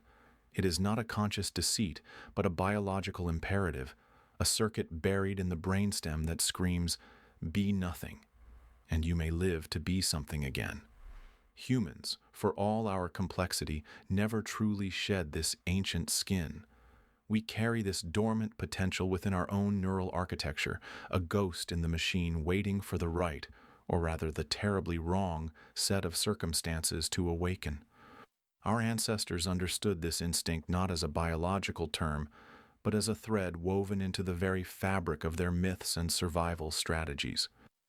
Beyond the immediate reflex, the act of feigning weakness became a sophisticated tool, a narrative played out on the grand stage of human conflict and cunning. Legends from the misty highlands of ancient Greece tell of Odysseus, the man of twists and turns, who often escaped certain doom not through strength, but through guile, by playing the fool, the madman, or the broken king. Across the world, in the rich tapestry of Southeast Asian folklore, the trickster rabbit outwits the mighty tiger not by force, but by pretending to be already dead, or by concocting a story so absurd it disarms the predator's aggression. These stories are more than mere entertainment. They are the oral textbooks of a survival skill. They teach that to play dead is to wield a different kind of power. In times of war, it was a way for the conquered to live to see another dawn. Under the heel of oppression, it became a way to hide one's true strength, to lull the tyrant into a false sense of security. In sacred rituals, from shamanic trances to rites of passage, feigning death was a symbolic journey to the underworld and back, a voluntary surrender of the self to be reborn, transformed. The entire art of strategy, from Sun Tzu to the village elder, often revolves around this principle. Never show your full strength. Appear weak when you are strong. The most powerful blow is the one the enemy never sees coming. And so, this ancient hardwired instinct did not vanish with the rise of cities and smartphones. It simply learned to wear a suit. The modern world, for all its safety and convenience, is a labyrinth of social predators and invisible threats. The battlefield has shifted from the open plain to the open plan office, from the physical to the psychological. Our thanatosis has become subtler, more cerebral, yet its function remains unchanged, to help us navigate a world teeming with potential danger. We play dead in 1,000 different ways. We feign illness to avoid a confrontation we are not ready to face. We play dumb in a meeting, letting a rival claim an idea we know is flawed, allowing them to hang themselves with the rope of their own arrogance. We perform the ritual of the vague, non-committal answer to the probing question. We ghost and disconnect, performing a digital tonic immobility, vanishing from the social radar to escape the overwhelming pressure of constant connection. This is not merely about avoiding harm. It is, in its own twisted way, about reclaiming a sliver of agency. In a world that demands our constant performance, to choose to leave the stage is an act of control. It is the quiet, desperate power of the weak, the power to refuse to play the game by the established rules. We feign emotional death to protect our emotional lives, yet this survival mechanism carries a profound and unsettling cost. If the warrior on the ancient battlefield feigns death for too long, might he forget the feeling of the sun on his skin? If we retreat into this self-protective paralysis too often, what becomes of the self we are protecting? Each strategic retreat, each performed emotion, each feigned weakness carves a tiny hollow within us. We practice the illusion until the lines between the performance and the performer begin to blur. Is the smile we force in anger merely a tool, or does it slowly reshape the anger itself? Do we, in our effort to control how others perceive us, eventually lose control of who we actually are? The very act that saves us can also erase us. We master the art of the facade, but we risk building a prison of exquisite, invisible walls. The self becomes a series of calculated responses, a repertoire of feints and dodges, until the authentic core, the vulnerable, uncalculated, and true heart, becomes a ghost, even to itself. So we are left with a haunting paradox, a question that has echoed from the primordial forest to the steel and glass. Canyon survival does not always belong to the strongest. Often it belongs to the most adaptable, to those who can master the art of strategic disappearance. The power to feign weakness is, ironically, a tremendous strength, but this leaves us suspended over an abyss of uncertainty. If we so easily slip the mask of death onto our living faces, where does the performance end and the living begin? If we can so convincingly fake our emotions to navigate the world, then what, in the quiet solitude of our own hearts, is actually real? And if this is the price of belonging, then what have we truly saved? You smile at your ex-lover's wedding. You say it's fine when your world is crumbling. Are you a liar, or are you simply playing your part in the intricate social ballet we call civilization? This act, this performance of a feeling we do not genuinely feel, is often labeled as hypocrisy, a personal failing. But what if we were to view it through a different lens? What if this emotional forgery is not a flaw in our character, but a deeply ingrained ancient skill, a vital tool for collective survival? Consider the human face, a landscape of incredible nuance. It can contort in genuine agony or arrange itself into a perfect mask of serenity. We are experts at reading these subtle maps. A slight tightening around the eyes, a micro-expression that flickers and vanishes faster than a thought, the particular cadence of a sigh. We are constantly decoding each other, and in turn, encoding our own responses. This is not a modern invention of polite society. Its roots are buried deep in our evolutionary past, in the primordial mud where the first social bonds were formed. For our early ancestors, belonging to a group wasn't about comfort. It was the difference between life and death. An individual was prey, a tribe was a fortress, and within that fortress, harmony was the highest currency. The ability to accurately read the emotions of others, to sense jealousy, anger, or deception, was crucial. but so was the ability to project the right emotions, submission to avoid conflict with a stronger rival, shared joy to strengthen alliances, feigned confidence to lead a hunt. This was the original social contract, written not on paper, but in the language of a smile or a frown. The face became not just a window to the soul, but a shield, a weapon, a tool for negotiation. We learned to manipulate social reality long before we could manipulate fire. Is authenticity, then, a luxury our species could seldom afford? This performance was never meant to be a solo act. It was choreographed by the community itself, passed down through generations in what we might call the social archaeology of emotion.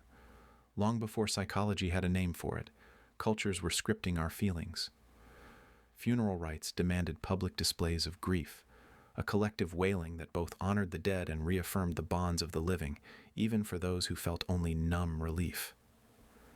Wedding ceremonies required jubilation, a mandated joy that solidified a new family unit and its place in the community's fabric. Seasonal festivals compelled celebration, a shared exuberance that pushed back against the darkness and uncertainty of winter. These rituals were not about authentic emotional expression. They were about emotional regulation on a societal scale. They provided a script for what to feel and, more importantly, how to show it. By following the script, individuals contributed to a stable, predictable social environment. The man who feigned respect for a leader he feared was not being cowardly. He was being a peacekeeper. The woman who performed grief for a relative she barely knew was not being false. She was weaving herself tighter into the community's web. This cultural stagecraft taught us that the feeling itself was sometimes less important than the role it played in the greater story. Does the actor's performance lose its value because the tears are not real? Now, fast forward to our modern world, a world of polished surfaces and service industry smiles. The ancient art of emotional fabrication has not faded. It has been industrialized, professionalized, and monetized. We have given it a clinical name, emotional labor. It is the flight attendant's unwavering cheerfulness after 10 hours in the air and 300 demanding passengers. It is the nurse's deep, practiced empathy for a difficult patient while her own body aches with exhaustion. It is the CEO's projection of unshakable confidence during a market crash. These are not merely jobs. They are roles that require a specific emotional costume. We step into them each morning, zipping up the persona of the professional, the caregiver, the leader. In this context, the forged feeling is not a personal deception but a collective tactic. It is the grease that keeps the enormous, complex machinery of society running smoothly. The cashier's fake smile might prevent a confrontation. The teacher's patient tone might diffuse a classroom crisis. This performance is a social skill, a survival skill for the digital, globalized tribe. We are paid not just for our time and labor, but for the emotional atmosphere we can create and maintain. So when we perform these feelings, are we selling our souls, or are we participating in a sophisticated, necessary form of social cooperation? Yet, a quiet, unsettling question persists, echoing in the silence after the performance ends. If we spend our days expertly crafting and projecting acceptable emotions, when do we get to feel our own? The line between the role we play and the self we are begins to blur, smudged by the constant wear of the mask. The social self, a necessary and clever adaptation, can become a gilded cage. We become so adept at reading the room and supplying the expected emotional response that we lose the map back to our own interior world. The performance, designed for an external audience, starts to play to an audience of one. We start to believe our own press. We convince ourselves we are fine when we are not, that we are happy in a job that drains us, that we are content in a life that feels like a replica. The forgery turns inward. The social skill becomes a personal void. Is the ultimate cost of this survival tactic a slow, quiet erosion of the authentic self? Perhaps the most profound deception, then, is not the one we practice on others, but the one we practice on ourselves. The smile at the wedding isn't just for the happy couple. It's a story we tell ourselves to get through the day. The "it's fine" isn't just for the person who hurt us. It's a shield we erect against a truth too painful to hold. We become the authors and the audience of our own fiction, because sometimes the reality is a weight too great to bear. This self-deception is not always a coward's retreat. Sometimes it is the mind's most creative act of preservation, a necessary lie that keeps the fragile vessel of the self from shattering on the rocks of an unbearable truth. But if we are the ones writing the story, and we are the ones believing it, where does the character end and the writer begin? And if the mask we wear for the world eventually fuses to our own skin, how would we ever know what truly lies beneath? You've just failed a major exam. The results are a stark, undeniable fact. But in the quiet that follows the initial sting, a different, softer voice whispers from within, "I didn't really try that hard anyway." It's a comforting thought, a balm on a wounded ego. But is it the truth? Or is it a meticulously crafted fiction, authored by you, for you, designed solely to keep your world from crumbling? This isn't a simple lie. It feels more like a necessary survival tactic, an instinctual act of mental preservation. We are, it seems, not just the tellers of our tales, but also their most willing and believing audience. This is the paradox of self-deception, a defense mechanism woven into the very fabric of our being. Neuroscience offers us a window into this intricate machinery of the self-protecting mind. When faced with failure, loss, or trauma, our brain doesn't always default to cold, hard rationality. Instead, it can activate a series of cognitive shields. This isn't a flaw, it's a feature. Research points to the role of the prefrontal cortex, the seat of our rational thought, engaging in a delicate and sometimes deceptive tango with the limbic system, the core of our emotions. When a perceived threat to our self-worth emerges, this neural partnership can work to soften the blow. Intriguingly, dopamine, the very chemical associated with reward and pleasure, can be released not just when we achieve a real success, but sometimes when we successfully construct a more palatable version of reality. It's a self-administered dose of comfort, a neurological reward for telling ourselves a story that hurts less. The brain, in its ancient wisdom, seems to prioritize our psychological stability over factual accuracy. It chooses the story that allows us to get up tomorrow and try again. So, is that whispered excuse after a failure a mark of weakness? Or is it the sound of a sophisticated mental immune system kicking into gear, protecting its host from a truth it cannot yet bear? The roots of this behavior run deep, far deeper than modern brain scans can reveal. The ancient Greeks, those early cartographers of the human psyche, had a word for it: self-deception. They saw it not as a pathology, but as a fundamental part of the human condition, a necessary folly for navigating an unpredictable world. But we can trace this thread back even further, to the flickering firelight of prehistoric hunter-gatherer camps. Imagine a community where a hunting party returns empty-handed, their failure a direct threat to the tribe's survival. The stark, unvarnished truth, we were not skilled enough, could sow dissent, erode confidence, and fracture the group's cohesion. Instead, a story emerges. The spirits were displeased. The wind shifted at the crucial moment. The gods had chosen to take the prey elsewhere. This narrative, while factually dubious, serves a vital purpose. It transforms a random tragedy, or a personal shortcoming, into an event with meaning, however invented. It protects the status of the hunters, maintains social harmony, and allows the group to persevere. It even absolves them of blame, placing agency in the hands of capricious deities. The story becomes a social glue, more important than the objective fact. Was this a lie? Or was it the earliest form of collective therapy, a way for a fragile community to make sense of a cruel and chaotic world without turning on itself?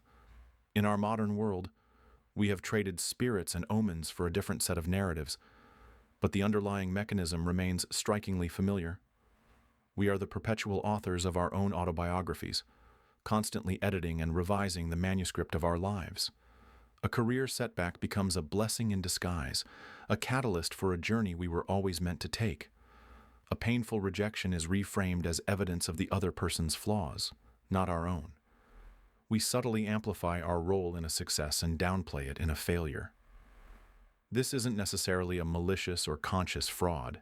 It is, for the most part, our psychological immune system working in overdrive, filtering our experiences through a lens that allows us to maintain a coherent and positive sense of self. We reshape reality to fit our identity, smoothing over the rough edges of chance and mediocrity to present a life that feels intentional and meaningful. We are not just telling stories, we are living inside them, and the walls of that story are what keep the chaos at bay. But if our sense of meaning is built upon a foundation of well-intentioned revisions, how do we ever find the solid ground of who we truly are? This constant, low-grade editing of reality presents a profound and unsettling paradox. If we become too adept at this craft, too skilled at smoothing over inconvenient truths, we risk losing the blueprint of our authentic selves. The line between the storyteller and the story blurs until it vanishes altogether. We can become prisoners of our own propaganda, so convinced by the curated narrative that any contradictory evidence is dismissed as an attack. This is the danger of the immune system turning autoimmune, where the very mechanism designed to protect the self begins to consume it from the inside. If every failure is rationalized, every flaw explained away, what impetus remains for genuine growth? We create a comfortable, perfectly curated prison of one, where the only truth that matters is the one that feels good. But when the reflection in the mirror is a masterpiece of our own invention, who is the artist and who is the art? Is there a core us that remains watching this performance, or does the performer eventually become the only person that exists? This journey inward reveals that our deception is not a simple moral failing, but a complex, deeply embedded operating procedure for a fragile consciousness. It is the mind's cradle, protecting us from the unbearable weight of an unfiltered existence. But a cradle can also become a cage. And if this is the fundamental software with which we are equipped, if deception is not an act we perform, but a process we are, then a new, more disturbing question emerges, one that shifts the gaze from the internal world of the individual to the external arena of power. When this innate, self-protective mechanism is not just used to heal a wounded ego, but is honed into a weapon, when it is deployed not for survival, but for domination, what kind of world does it build? What happens when the most convincing storyteller in the tribe isn't just soothing its pains, but is also charting its course, armed with the undeniable power of a lie they themselves believe completely? For in the earliest communities, the most powerful individual was rarely the strongest hunter alone. True, lasting power resided with the one who could tell the best story, the one who could weave a narrative so compelling that it directed the collective will, assigned meaning to random events, and united the group under a common, often invented, purpose.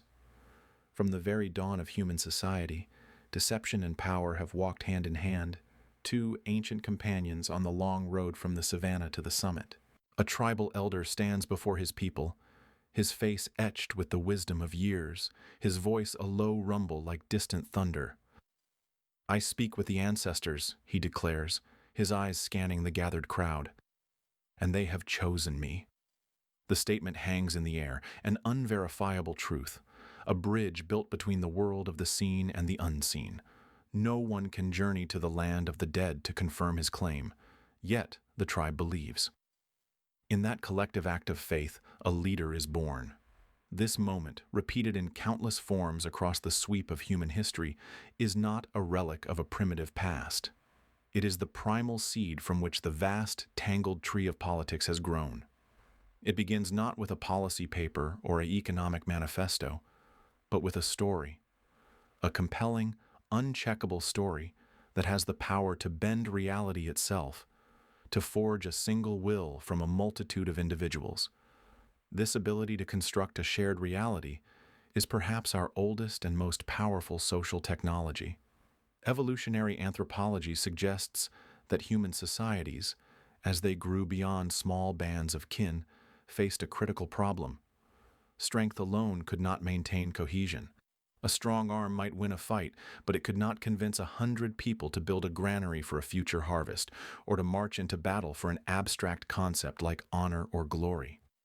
What was needed was a different kind of strength, the strength of the storyteller, the myth weaver, the reality builder.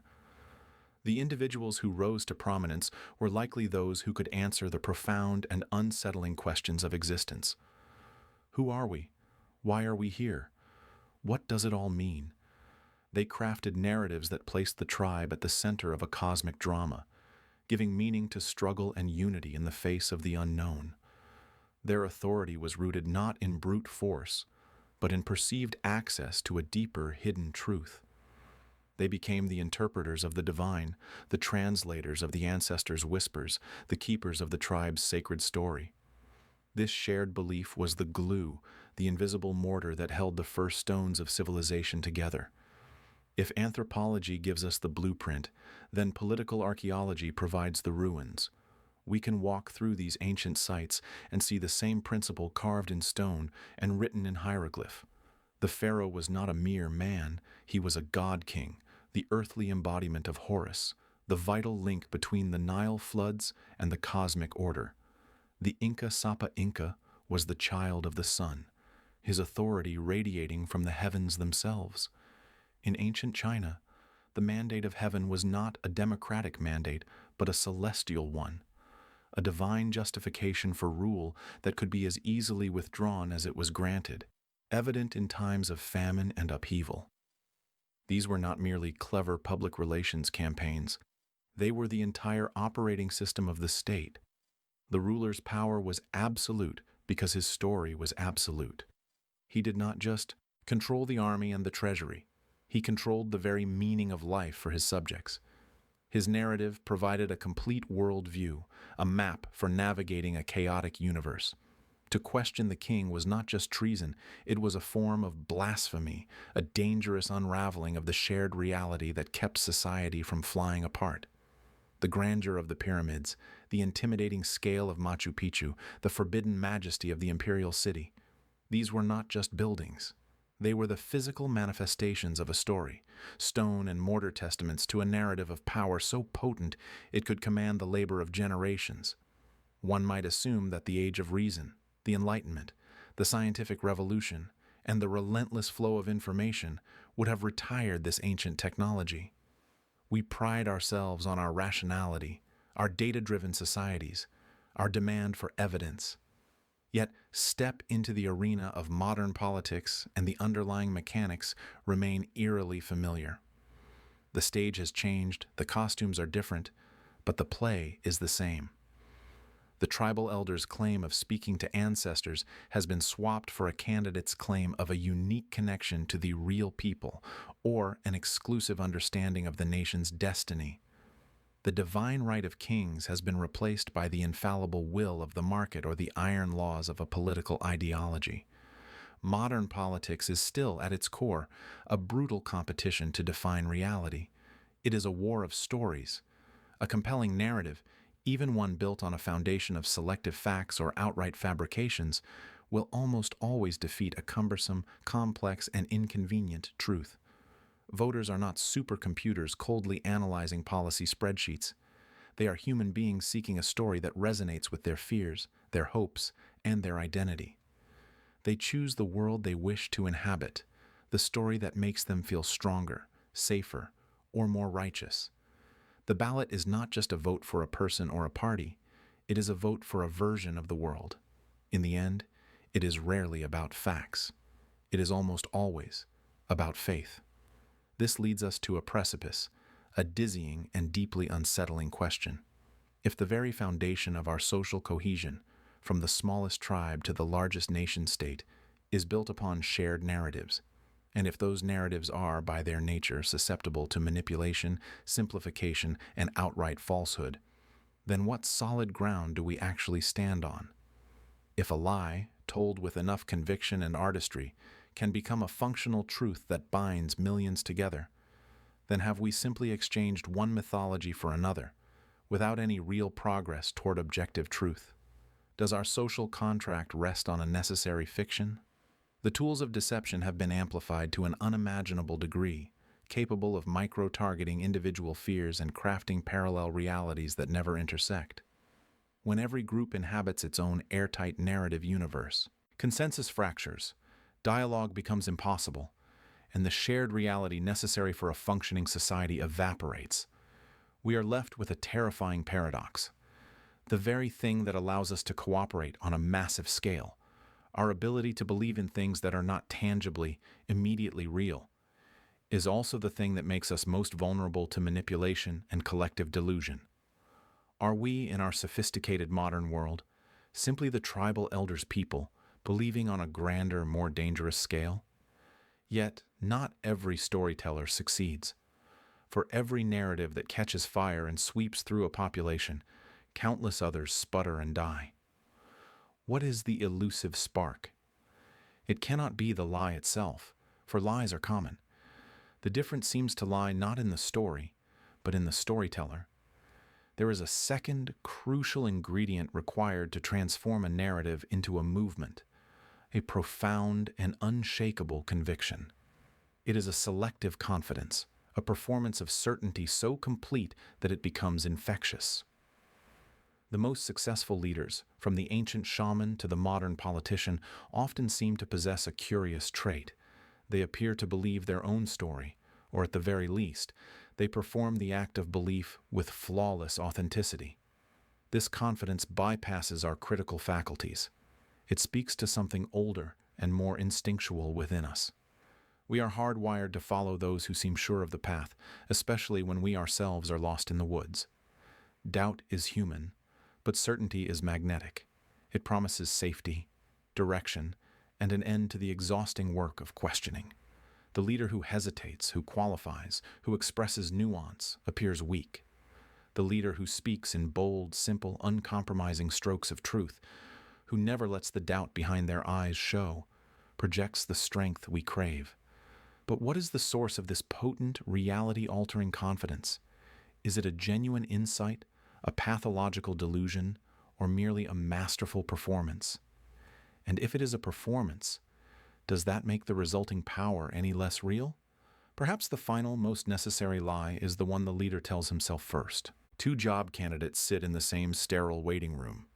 Their resumes, placed side by side, are nearly identical in skill and experience.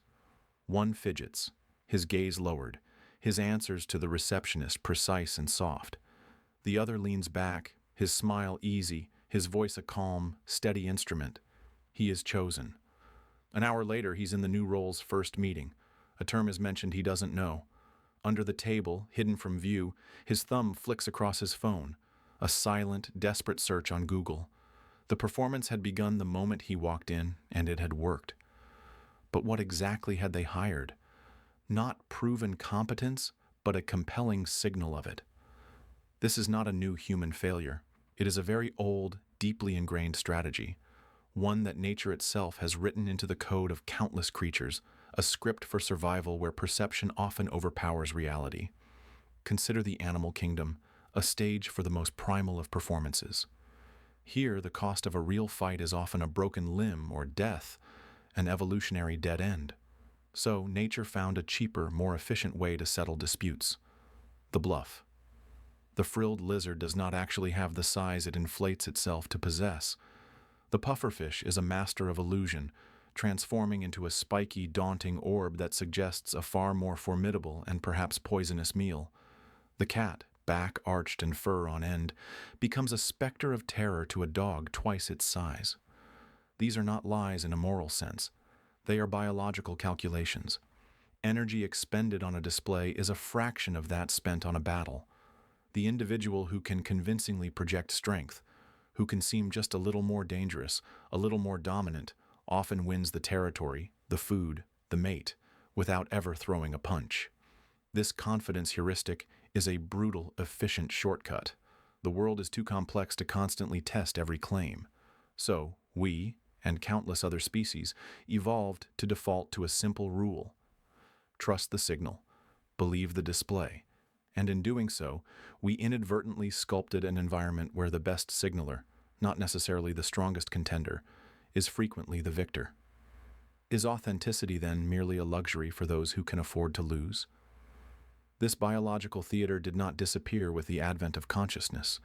It simply found a new, more complex stage within the human mind. Anthropologists studying remaining hunter-gatherer societies have observed a curious pattern. The man who returns from the hunt empty-handed but speaks with booming authority about the one that got away, who gestures widely and recounts his own bravery, often garners more social capital and romantic interest than the quiet, consistently successful hunter. His story is his weapon, his projected identity, his most valuable asset. He isn't selling meat, he's selling potential. He's selling a narrative of competence and courage that the tribe is all too willing to buy. This self-promoter secures allies, influence, and status, resources just as critical to evolutionary success as a full belly. His confidence, however unverified, operates as a social magnet, attracting the trust and support of others. It builds a coalition. In a world where social bonds meant the difference between life and death, the ability to project confidence was a trait ruthlessly selected for. It was less about what you were and more about what you could convince others you could be. Does this ancient preference for the compelling storyteller over the quiet doer still echo in our modern boardrooms and Zoom calls? It echoes deafeningly. The modern world, for all its technological sophistication, is still run on these ancient social algorithms. The corporate landscape, the academic arena, the political stage, they are all ecosystems that reward the performance of confidence. The term, "fake it till you make it," is not just a self-help cliché. It is a documented sociological phenomenon. Studies in organizational behavior consistently show that individuals who speak first, who speak with certainty, and who claim expertise are disproportionately likely to be assigned leadership roles, to be trusted with important projects, and to have their ideas accepted. This happens even when their actual knowledge or skill is demonstrably equal to, or even less than, that of their more reticent peers. We mistake the performance for the substance.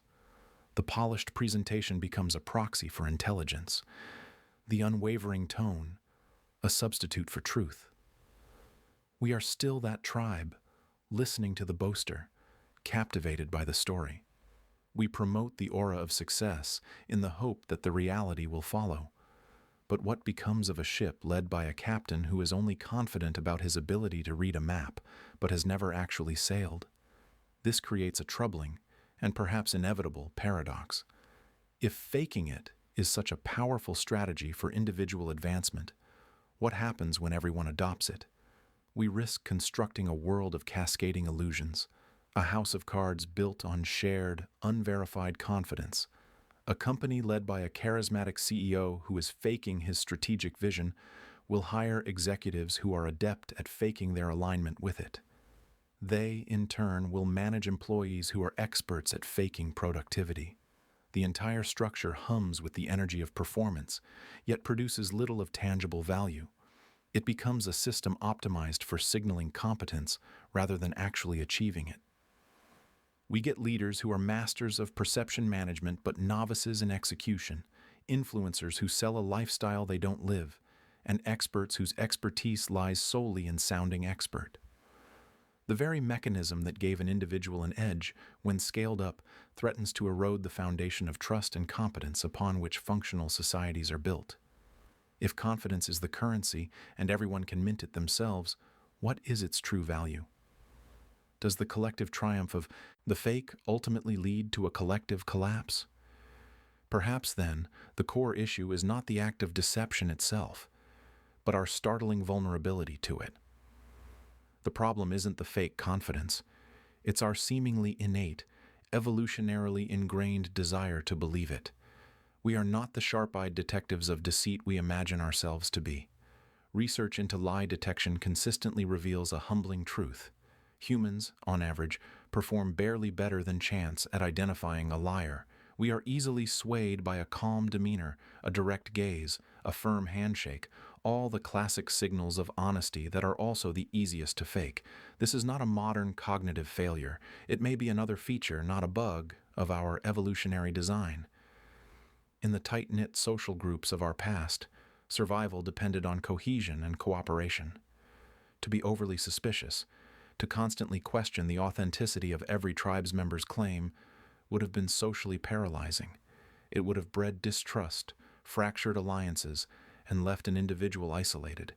The evolutionary pressure may not have been to spot the best liar, but to be just suspicious enough to avoid catastrophic betrayal, while being trusting enough to maintain valuable social bonds.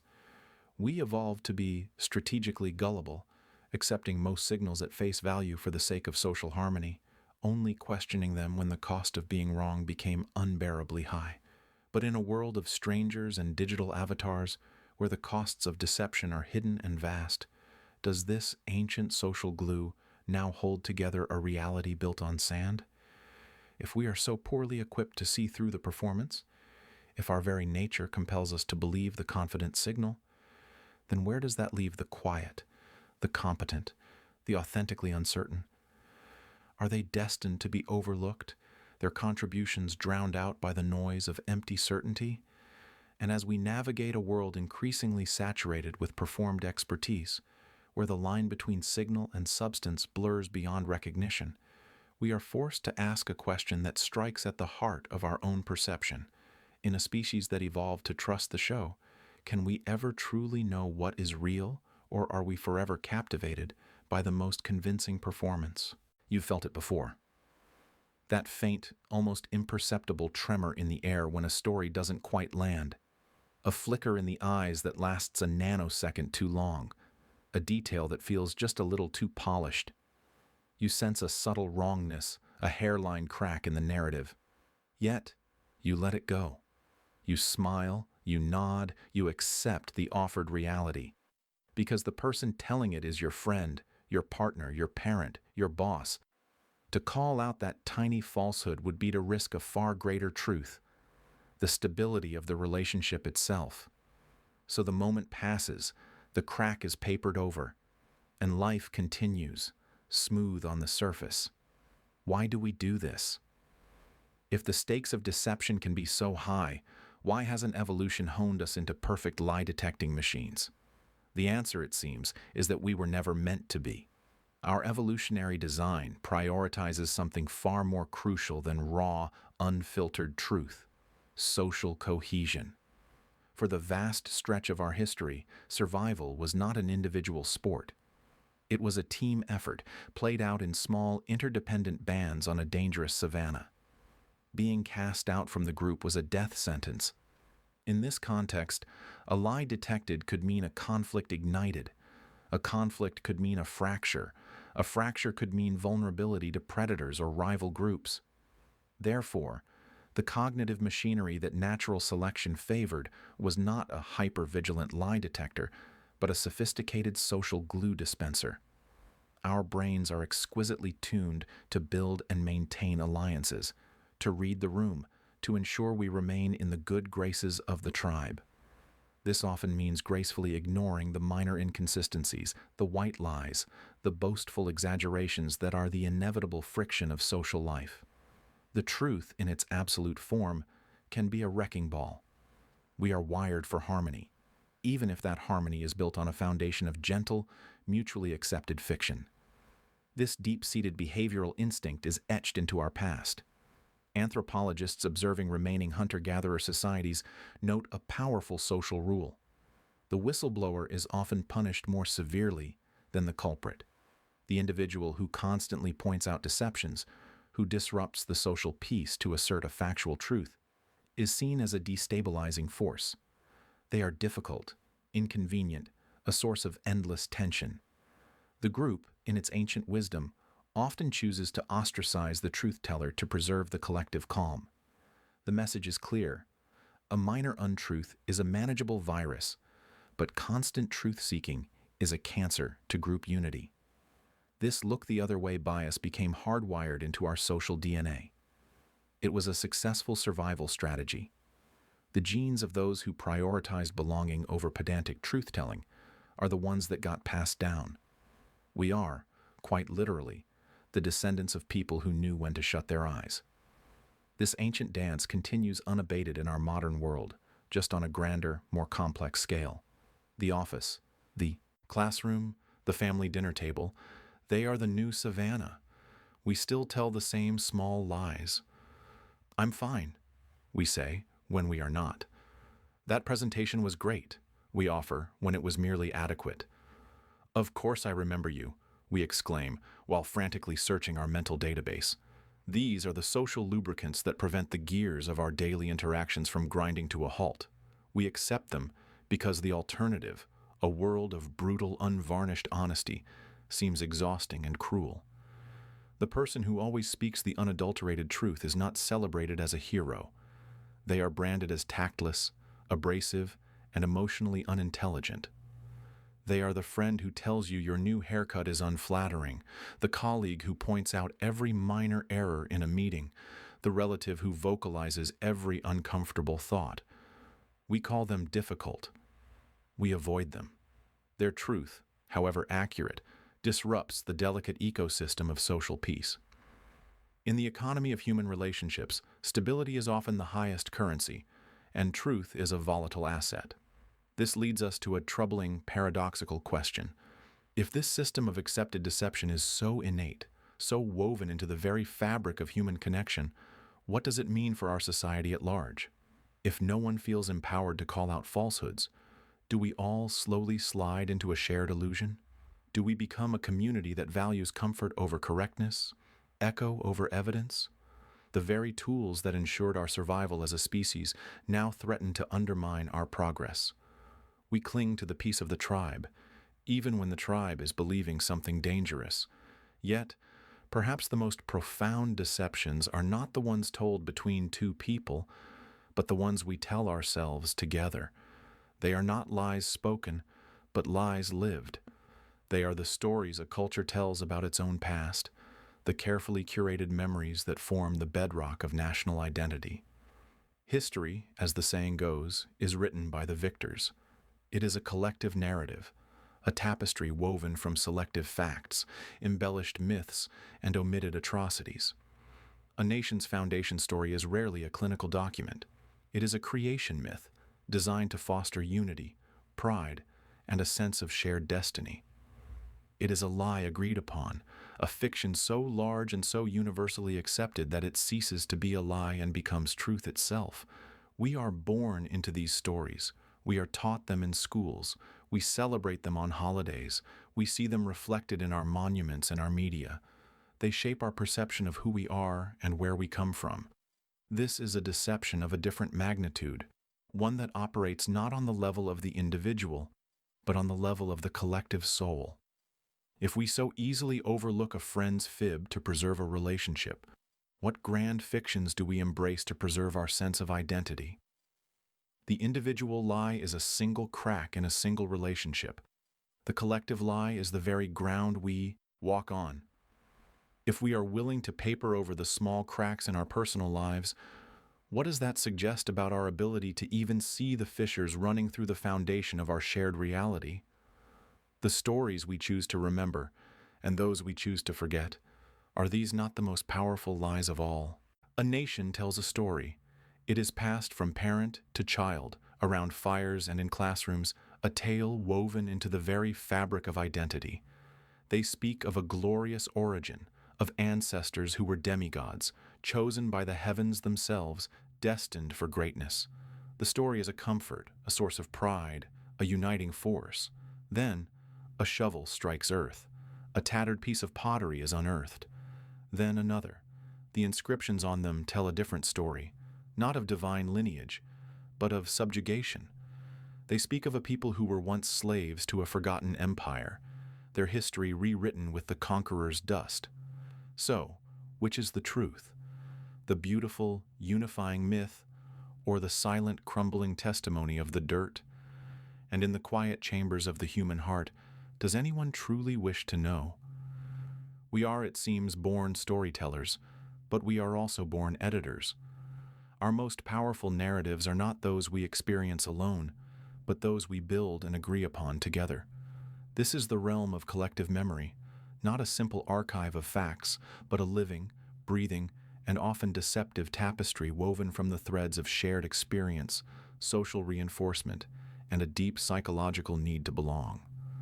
Social psychology reveals a fascinating, almost unsettling tendency within us. We instinctively gravitate towards collective memories that are beneficial, that flatter our group's self-esteem and strengthen our social bonds.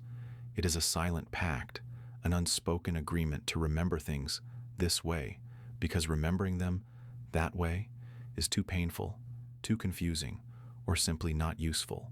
A community that sees itself as eternally victimized may cling to that identity, filtering out moments of its own aggression. A nation born from revolution may amplify the heroism and mute the messy, bloody compromises. This isn't always a conscious deceit. It is more like a gravitational pull towards a version of the past that makes the present make sense. It is the story that allows us to look our neighbors in the eye and see not strangers, but fellow characters in a shared epic. But if the story is built for utility rather than accuracy, what does that say about the foundation of our communities? This instinct is ancient, as old as civilization itself. Archaeology and history are littered with the beautiful, potent lies upon which empires were built.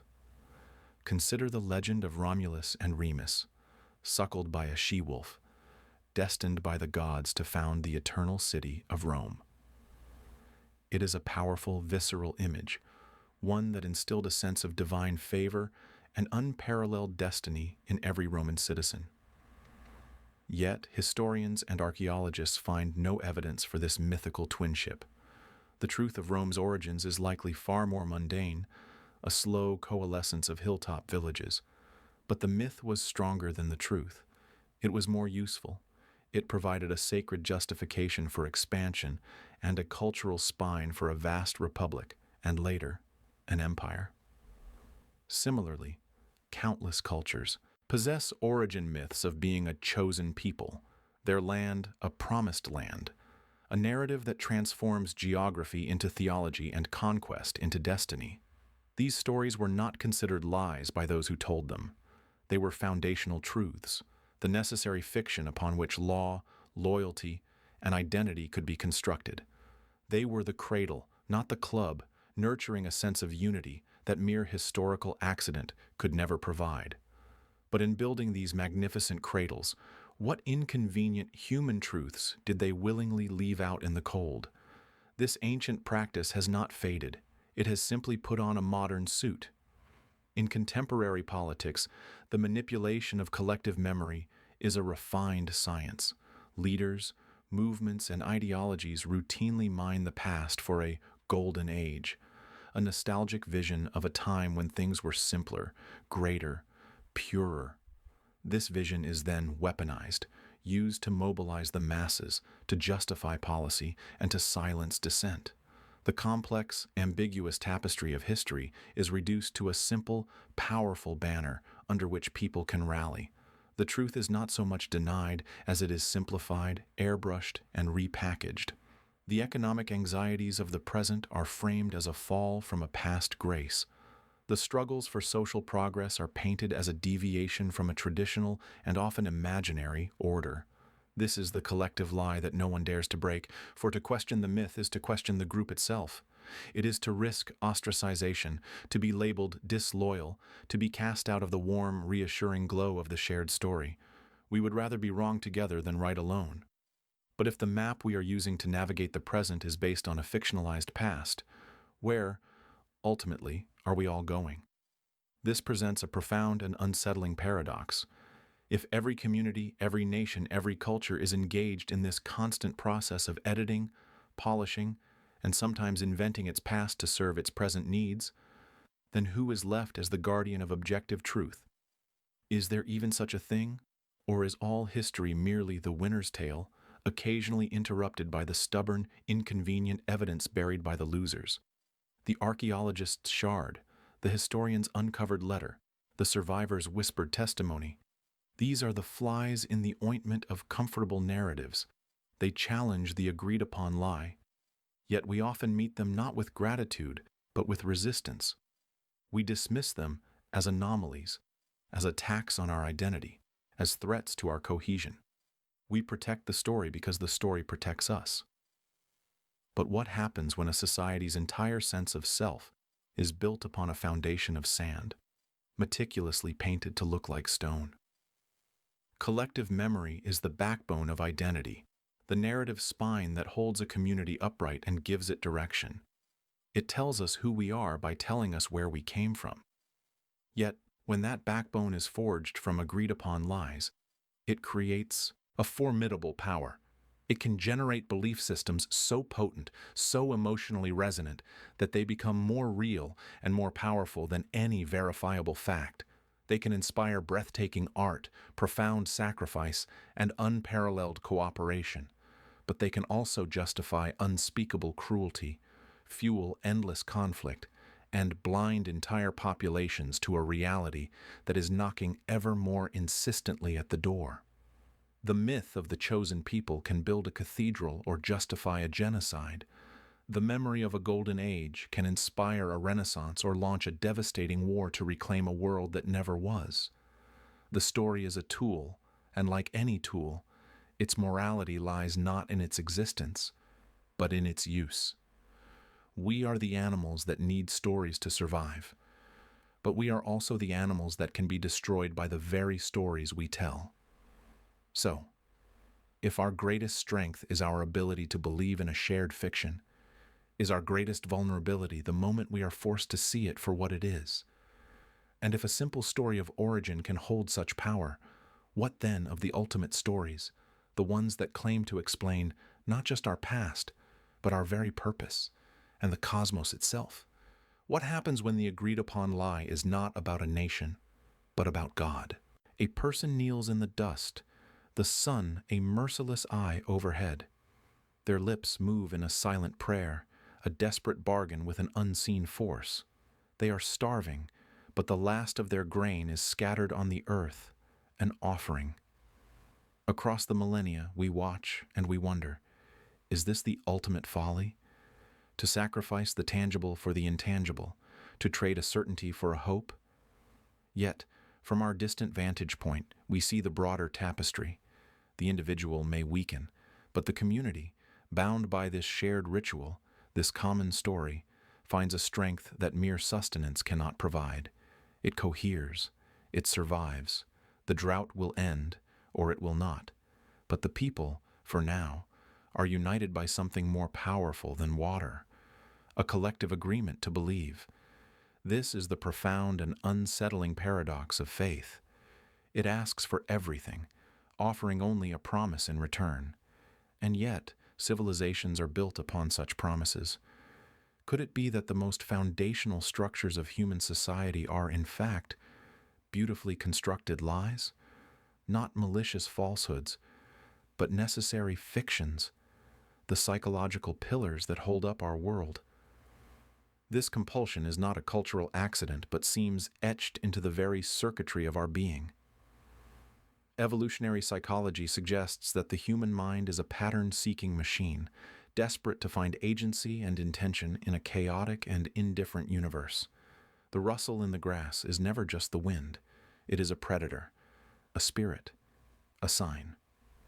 This hyperactive agency detection was a survival mechanism. To assume a presence, even where there was none, was a far safer bet than to dismiss a real threat. From this fertile ground of uncertainty, faith took root. The terrifying randomness of lightning strikes, disease, and death demanded an explanation, a controller behind the curtain. To believe that the chaos had a name, a personality, and perhaps even a plan was to reclaim a sliver of control. The brain, in its wisdom, rewards this feeling of solace. The calm that follows a prayer, the sense of being watched over, is a genuine neurochemical event, a quieting of the primal fear that screams in the silence. It is the feeling of a child who believes a monster guards their door, instead of lurking beneath their bed. The monster is imaginary, but the safety felt is real. So, is faith then merely an evolutionary pacifier, a cognitive shield we erected against the terrifying vastness of existence? A story we tell ourselves so that the darkness feels less empty? Archaeology and anthropology provide the evidence for this deep-seated need, painting a picture of its immense social utility. Long before codified laws or written constitutions, there were rituals. A tribe gathers around a fire, their faces illuminated by flickering flames as they listen to a creation myth. In that story, they are not random individuals, they are the chosen people of the sun god, or the children of the first ancestor who emerged from the earth. This shared narrative is a cradle of identity. It tells them who they are, why they are here, and how they should behave toward one another. The costly sacrifice, the person who gives their last grain, or the community that offers its most valuable animal, is a powerful signal. It broadcasts a message of commitment to the group and its beliefs louder than any words ever could. It proves that the individual values the collective story more than their own immediate survival. This binds the group together with incredible strength. The rules handed down from the gods, thou shalt not steal, thou shalt not kill, become inviolable social glue, a divine enforcement mechanism that allows strangers to trust one another and cooperate on a scale impossible for other species. The belief in an all-seeing, punishing deity kept actions in check long before the invention of the surveillance camera. So, religion emerges not just as a comfort for the individual, but as the operating system for early human society. Was it therefore the shared fiction of divine watchfulness that first enabled us to build cities instead of just tribes? One might assume that in our rational, disenchanted modern world, such archaic systems have been retired. We have science, reason, and secular laws. But look closer. The forms have simply shifted, morphing into what we might call soft religions. We no longer bow to Zeus, but we pledge allegiance to the nation-state, an invisible entity bounded by lines on a map and a shared story of history and identity. We no longer make burnt offerings to ensure a good harvest, but we place our faith in the invisible hand of the market, a mystical force we are told will balance supply and demand, an article of faith as much as an economic theory. We participate in the ritual of democracy, believing our single vote, a tiny drop in a vast ocean, contributes to a collective will. We trust in brands, in the promise of a logo, a secular sigil that guarantees quality and status. These are all collective agreements to believe in something that is, ultimately, an abstraction. They are powerful, reality-shaping fictions that allow millions, even billions of strangers to coordinate and cooperate. They are the new myths we live by. So, if the old gods provided social cohesion through shared fiction, do these modern institutions function any differently? Are we still relying on the same ancient psychological technology, just with updated iconography? This leads us to the uncomfortable and central question. If religion, and by extension these modern belief systems, function as a positive collective lie, what does that make them? Are they merely useful delusions? The term lie feels harsh, accusatory. It implies a deceiver and a deceived. But what if the deception is not top-down but emergent? A story that a group tells itself until it becomes true in its consequences. The individual who sacrificed their grain was not lied to by a cunning priest. They were participating in a narrative that gave their suffering meaning and their community resilience. The fiction was positive because it served a life-giving, order-creating purpose. It was a cradle, not a club. It helped them face the existential abyss without being paralyzed by fear. But herein lies the razor's edge. For every cradle, a club can be forged. The very same mechanism that binds a community together can be used to exclude and destroy the outsider. The same belief that offers solace can justify atrocity. The same unquestionable faith that promotes cooperation within the group can stifle the questioning and skepticism necessary for progress. If a belief is founded on its utility rather than its veracity, who gets to decide what is useful? And useful for whom? So we are left not with an answer, but with a deeper, more nuanced dilemma.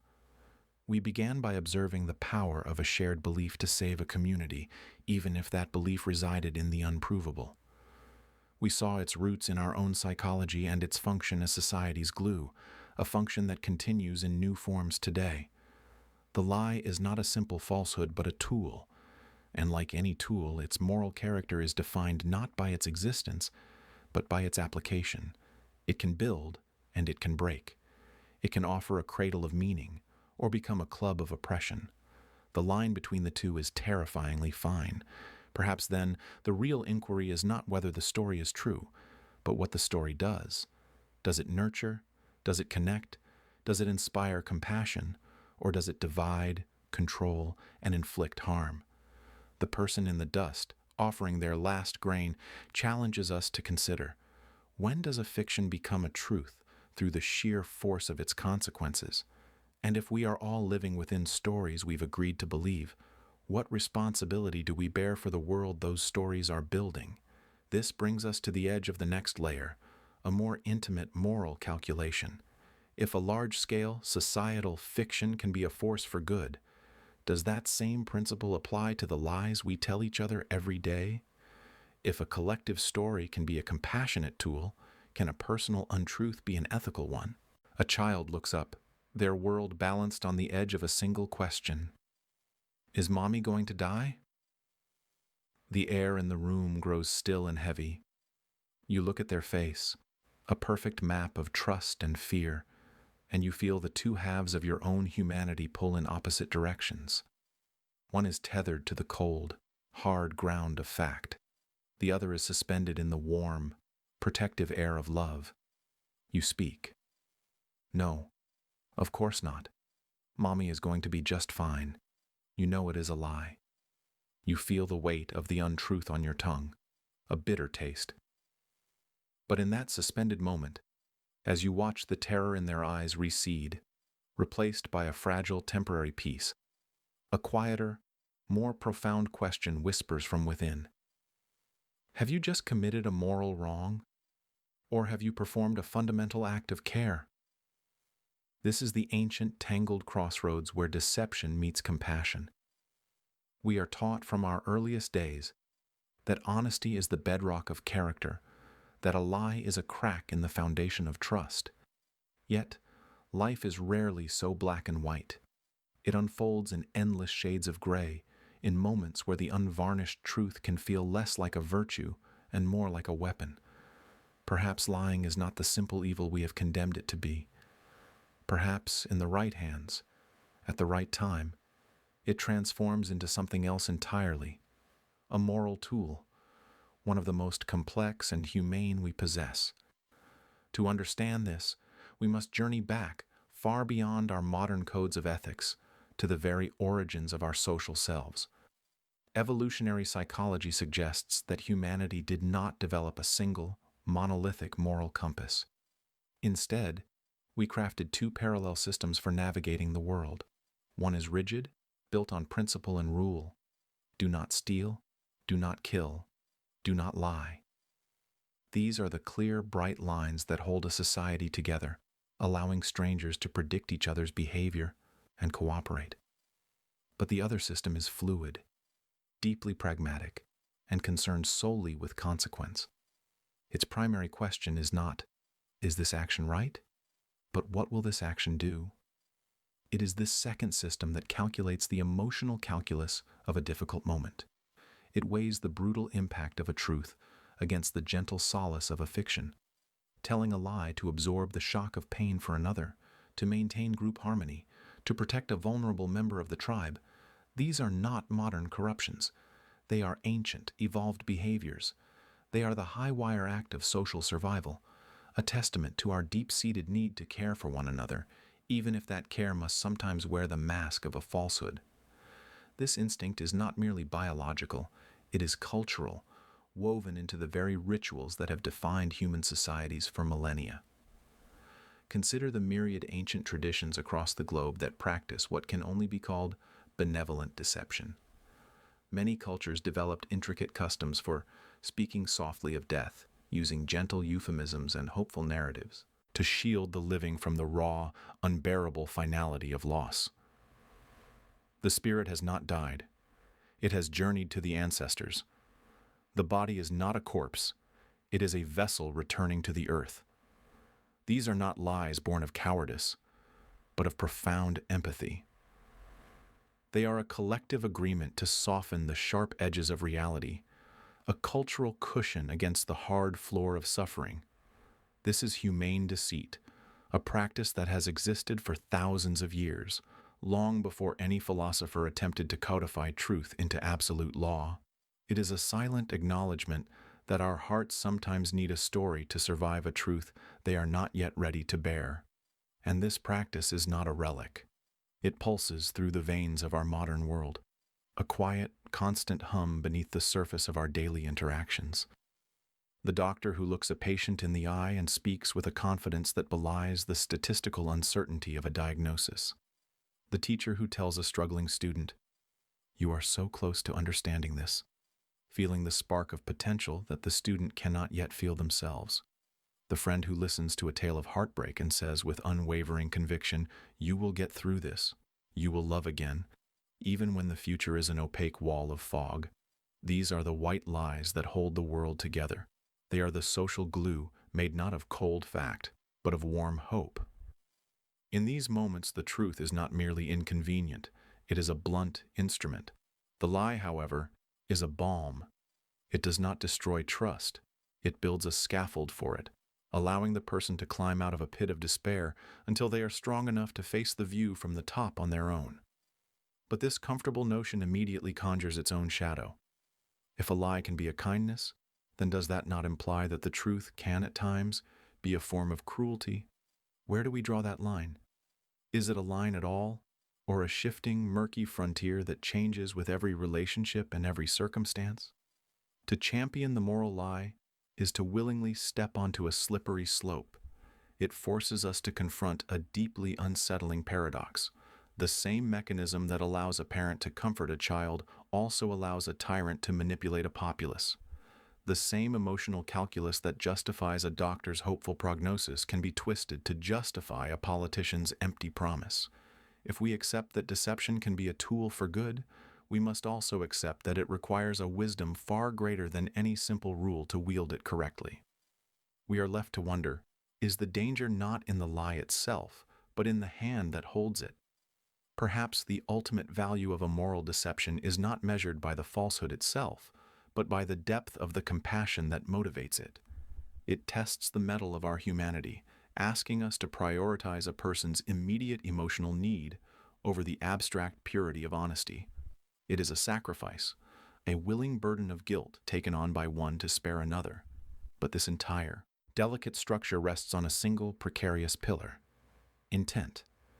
The compassionate lie is a gift, given freely with no expectation of return. It is an act of emotional labor. The self-serving lie is a theft, a withdrawal from the bank of trust for personal gain. We instinctively feel the difference even if we cannot always articulate it. The former can strengthen the bonds of connection, the latter irrevocably severs them. So the real question may not be, is it a lie, but what is this lie for? This leads us to a final, lingering thought, a doorway to the next layer of this labyrinth. If we can so easily forgive, even champion a lie told for a cause we deem noble, does our aversion to deception run as deep as we claim? Or is our hatred not for the act of lying itself, but for the specific, humiliating experience of being its target? We craft elegant philosophies condemning falsehood, yet we quietly applaud its use when it serves our own interests, our emotions, or the honor of our tribe. We make peace with the deception when we are its architects, but we cry foul when we are its landscape. So what does that say about the truth we so fiercely claim to defend? Is it a principle or merely a preference? You discover the lie in a crumpled receipt, a text message left too long on the screen, a story whose details shift like sand each time it's told. A cold fury floods your veins, a righteous fire. This is a betrayal. This is wrong. Yet months later, you find yourself shaping a different version of events for your parents, softening a harsh truth for a friend, crafting a small, convenient untruth for a colleague. The same lie, repurposed. And in that moment, it feels not just justified, but necessary. The fire is absent. All you feel is the calm certainty of having navigated a social complexity with grace. Where, then, does the true offense lie? Not in the falsehood itself, but perhaps in the direction of its aim. This dissonance is not a modern failing of character, but an ancient, hardwired feature of our social brain. Evolutionary psychology suggests our minds operate not with a universal detector for untruth, but with a highly sophisticated calculator for intent. The raw, visceral emotion of betrayal, that cold fury, is not triggered by the factual inaccuracy of a statement. It ignites when we perceive a specific kind of social threat, a lie that steals our agency, that manipulates our choices for the liar's benefit at our own expense. It is the fury of a creature that has lost control, its carefully gathered information rendered useless, its navigation system sabotaged. The brain screams not, "This is false," but "I have been disarmed." Could our deepest anger, then, be rooted not in morality, but in a primal panic at our own sudden vulnerability? To understand this selective outrage, we must journey back to the flickering firelight of our earliest communities. Survival was a group project, a fragile balance of shared resources and mutual vigilance. In such a world, the absolute, unvarnished truth was not always the highest currency. Group cohesion often was. Anthropological studies of hunter-gatherer societies show that our ancestors did not ruthlessly purge the liar from their midst. Instead, they selectively punished the selfish deceiver, the individual who lied to hoard food, shirk danger, or gain a mate at the expense of the tribe's stability. Their lies fractured trust and threatened collective survival. But what of the individual who lied to soothe tensions, to bolster the courage of a hunter before a dangerous pursuit, or to protect the group from a devastating truth? This was not the enemy. This was a social lubricant, a necessary tool for maintaining the delicate machinery of the tribe. Ancient rituals of punishment were not about upholding absolute truth. They were brutal exercises in social selection, weeding out behaviors that weakened the whole. Does this mean our sense of justice was never about truth, but always about utility? This ancient programming hums quietly beneath the surface of our modern lives, dictating our reactions in boardrooms and living rooms alike. We readily, almost instinctively, forgive the doctor who downplays a prognosis to give a patient hope, the parent who invents a benevolent folklore figure, or the friend who omits a cruel comment to keep the peace. We label these white lies, or noble lies, sanctifying them because they serve a perceived common good. Yet, let that same doctor lie to cover up a malpractice error, let the parent lie to hide their own neglect, or let the friend spread a falsehood to win a personal advantage, and our judgment is swift and severe. The factual content of the lie may be identical, but its social vector is reversed. The offense is not in the break from reality, but in the insult to our place within it. We feel used, diminished, made a pawn in another's game. The lie becomes a club, not a cradle. So if we can so easily excuse one deception while condemning another, can we truly claim to hate deception itself? Or do we only hate the feeling of being on the losing end of it? This leads us to an unsettling counterpoint. If the machinery of judgment is so situational, so relative to our own perceived standing, then perhaps deception itself is a neutral tool, a sharp knife that can either slice bread or inflict a wound. The true evil, the true source of our pain, is not the knife, but the malevolent intent behind the thrust. The problem is not the falsehood, but the feeling of betrayal. Betrayal is the emotional signature of a broken social contract, the shock of discovering that the alliance we believed in was a one-sided fiction. It is the profound loneliness of realizing another consciousness has deliberately led your own astray for its own gain. But if this is so, if the sin is in the betrayal and not the lie, does that not absolve the act of deception itself in a vast gray sea of context? Can a tool be blamed for the hand that wields it? The core of the matter, then, seems to drift away from the words spoken and settle firmly in the sanctity of shared understanding. A lie is not an offense against truth, an abstract concept our minds can never truly hold absolutely, but an offense against trust. Trust is the fragile bridge we build between isolated subjective universes, allowing us to coordinate, to love, and to build. A lie is not just a false statement. It is a unilateral decision to burn a section of that bridge. It is a violation of the shared reality we have mutually agreed to inhabit, and when that violation occurs, when the trust fractures, the very foundations of our social compact tremble. The injured party is suddenly cast adrift, their map of the world shown to be a forgery. In that disorienting void where all previously held certainties are now suspect, what is to prevent them from responding in kind? If the rules of honest engagement are void, then all strategies for social navigation are permitted. The betrayal of trust does not just cause pain, it unleashes a terrifying potential for limitless reciprocity and deceit. When the bridge is burned, do we not all become stranded on our own islands, capable of any deception to protect ourselves from the cold water below? And if this is the case, what does that say about those who seem to build not bridges, but intricate traps? Those who wield deception not as an occasional regrettable tool, but as a primary weapon of navigation.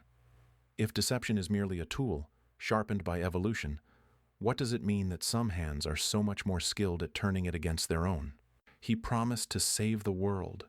His voice, calm and assured, spoke of a future purified by technology, a planet healed by innovation.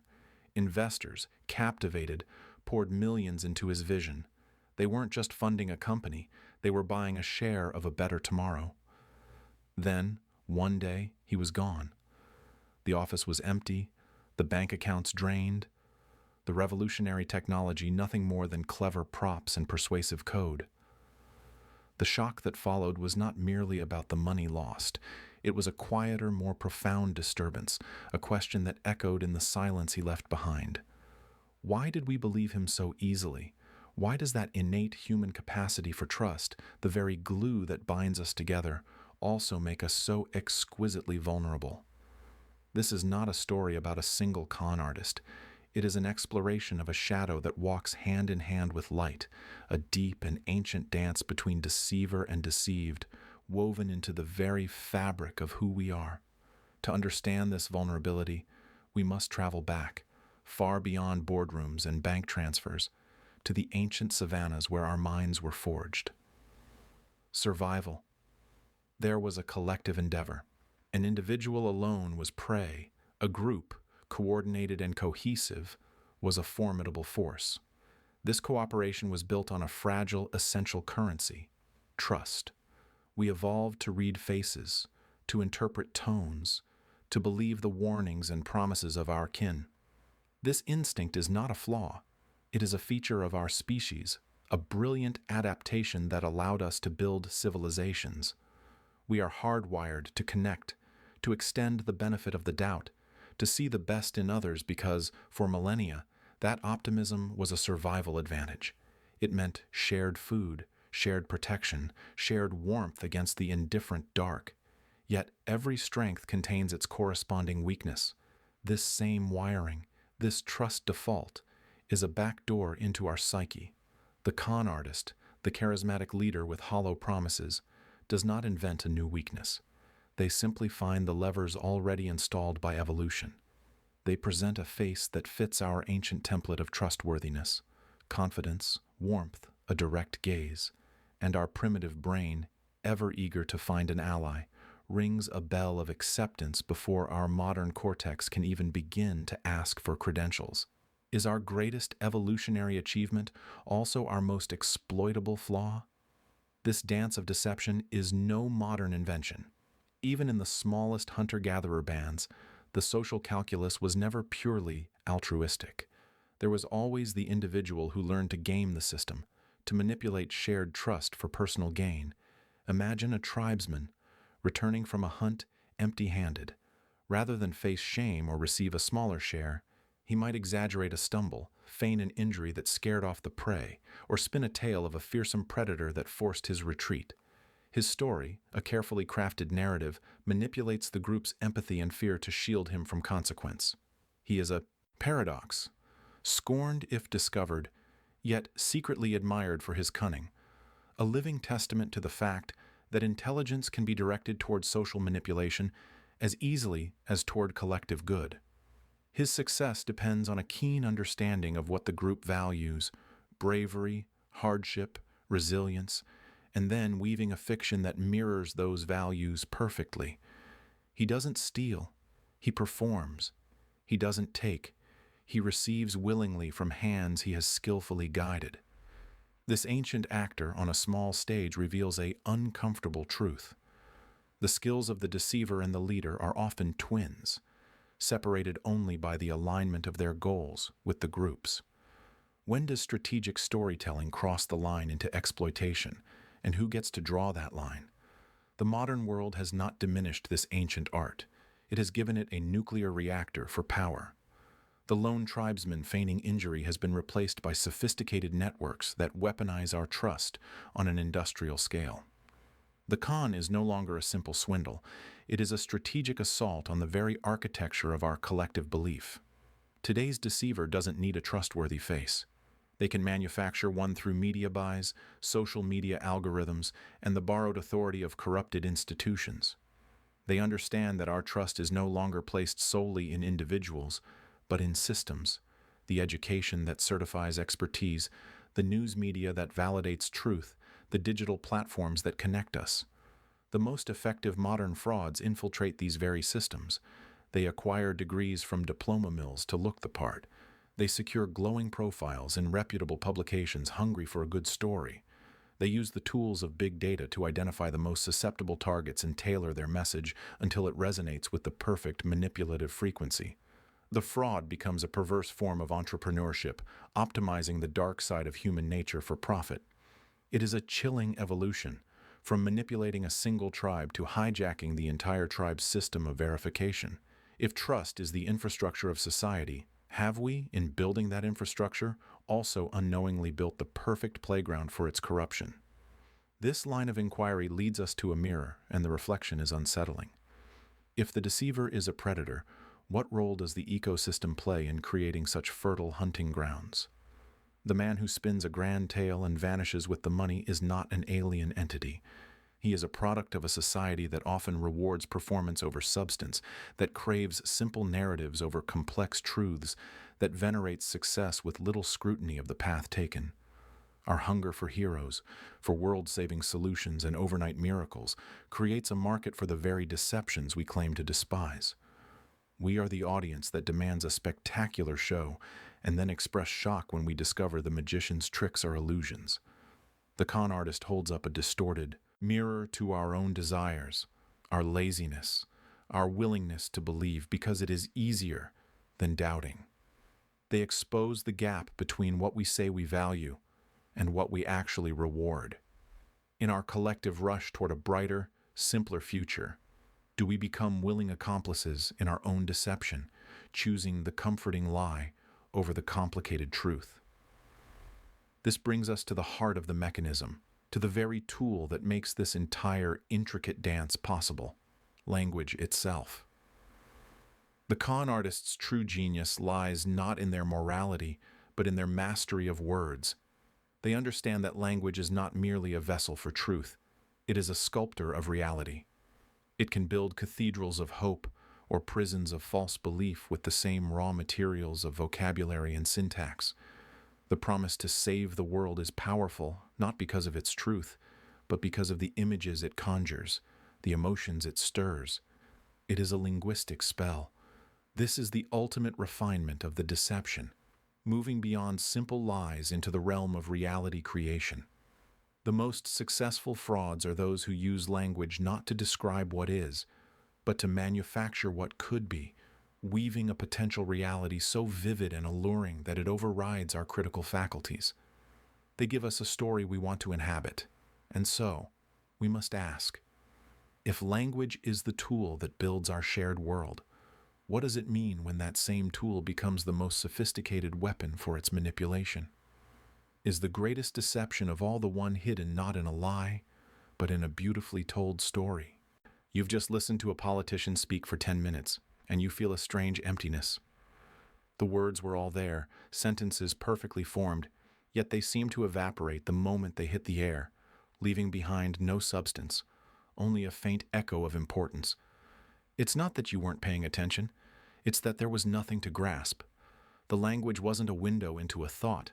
It was a wall, meticulously constructed to look like a door. This isn't a failure of your intellect. It is, rather, the pinnacle of a different kind of intelligence, the art of using our most sophisticated tool not to reveal, but to conceal.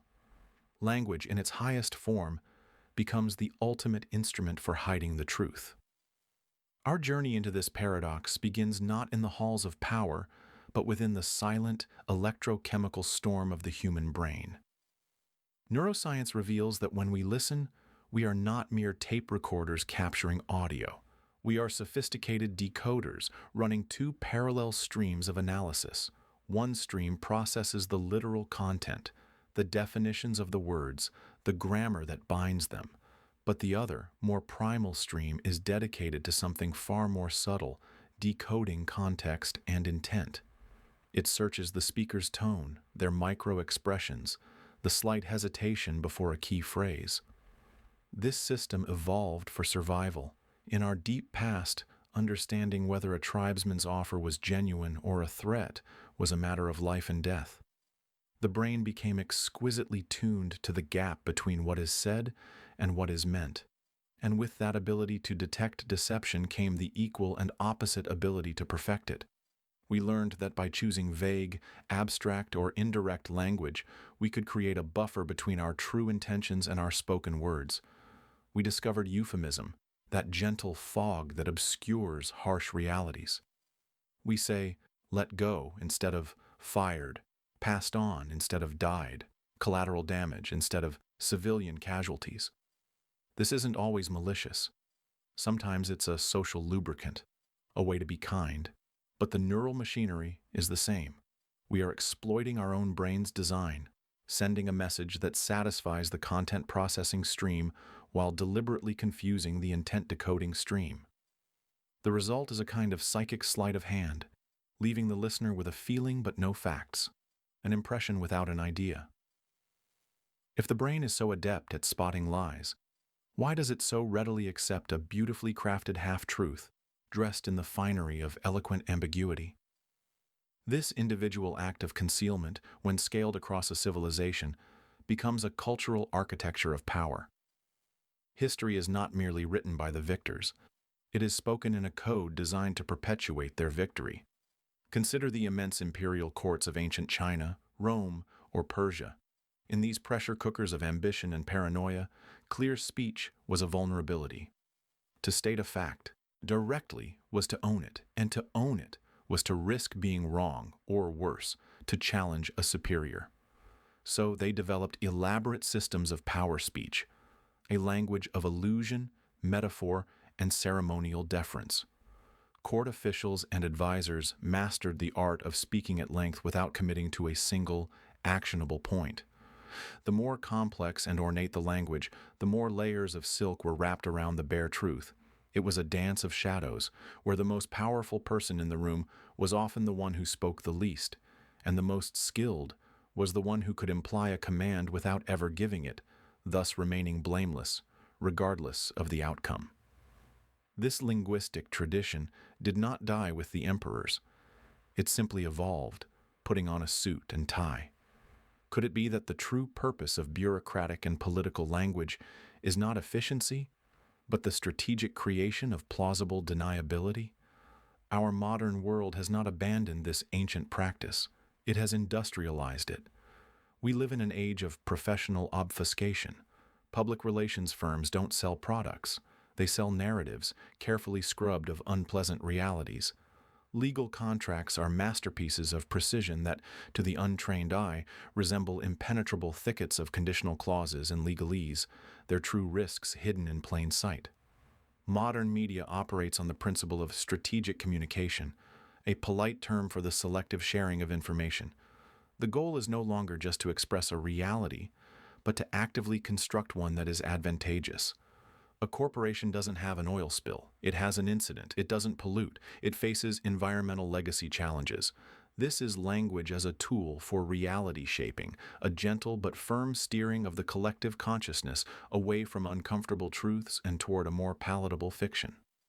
We are all swimming in an ocean of words that have been professionally engineered to convey feeling without fact, to persuade without promising, and to inform without actually telling. If our reality is built from language, what happens to that reality when the words are deliberately hollowed out? Yet, here lies the greatest puzzle of all. We are not naive. We are, in fact, deeply cynical. We mock the politician's empty speech. We roll our eyes at the corporate press release. We joke about the fine print.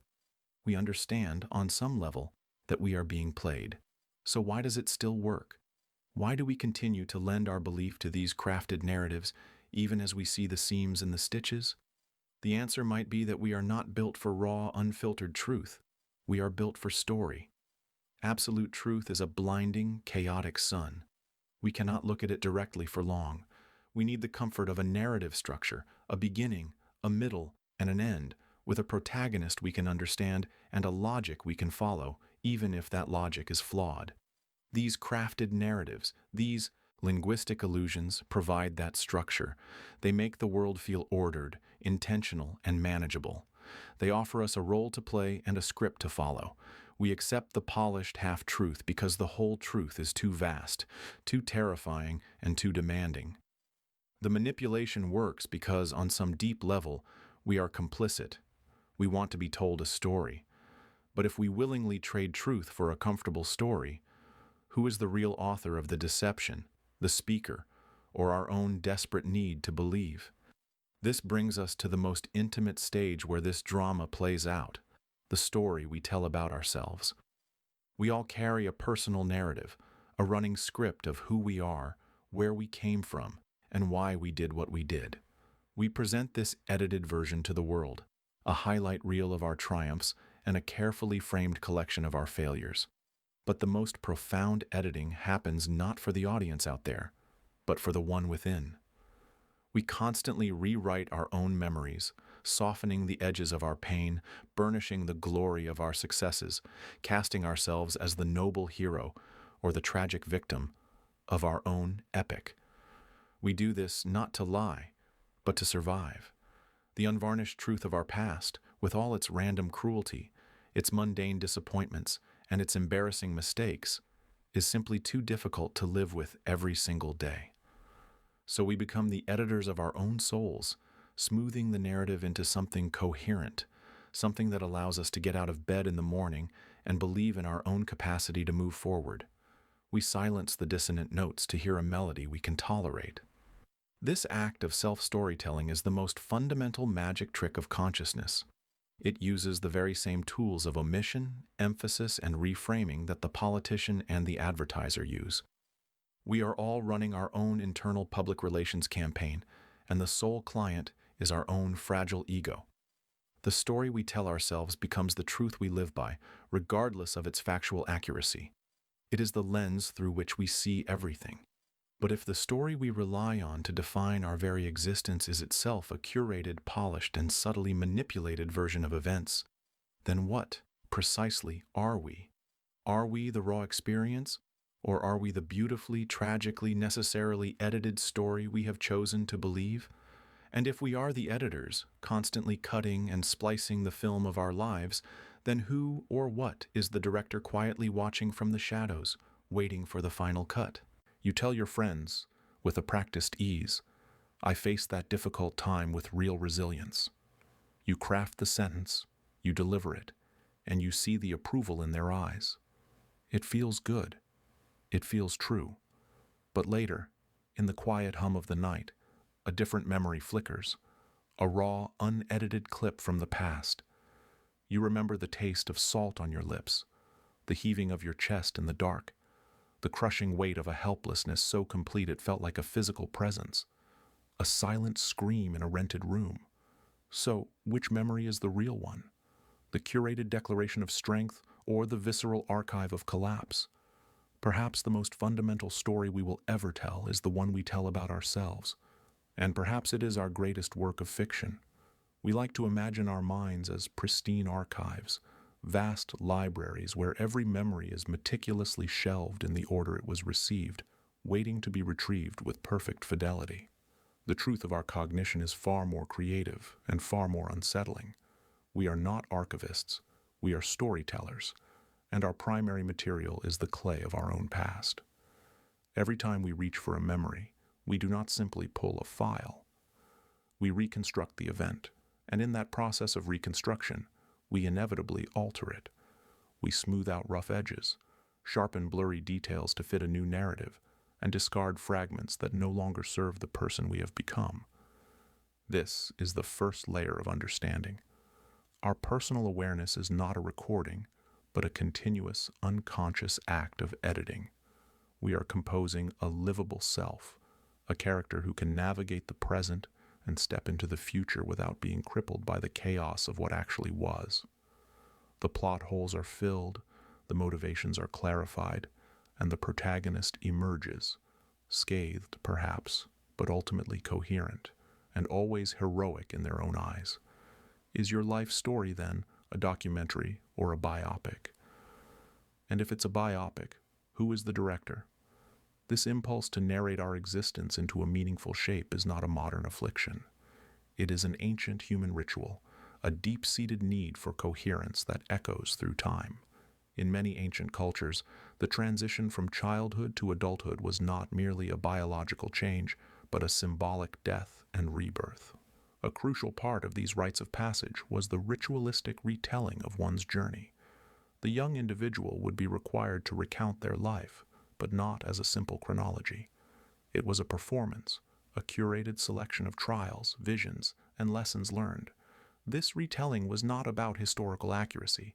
It was about forging a new identity in the fires of a well-told story. To be accepted by the tribe as an adult, one had to present a narrative that resonated with the community's ideals of strength, wisdom, or spiritual connection. You invented yourself, piece by narrative piece, to earn the right to a new name, a new role, a new place in the world. Your past was the raw. But the story you smelted from it was your ticket to belonging. So, is self-invention a form of deception, or is it the very price of admission into society? Our modern world has simply exchanged the tribal circle for the interview room, the social media profile, and the coffee shop catch-up. The stakes feel different, but the underlying mechanism is strikingly familiar. We are constantly auditioning the narrative of our lives for an audience of potential employers, partners, and peers. In a job interview, we are compelled to present our career path not as the meandering, luck-strewn, sometimes faltering journey it likely was, but as a linear story of ambition, skill, and purposeful growth. We sanitize the mess. We frame moments of desperation as strategic pivots. We recast failures as learning experiences with such conviction that we start to believe the revised script ourselves. This is not necessarily malicious deceit. It is often a survival mechanism. It is the way we make ourselves palatable, hireable, and lovable in a world that craves clean narratives and easily digestible identities. We lie to ourselves, gently and persistently, to continue living as a person of value. But what happens to the discarded pieces of our true self, the ones that don't fit the plot?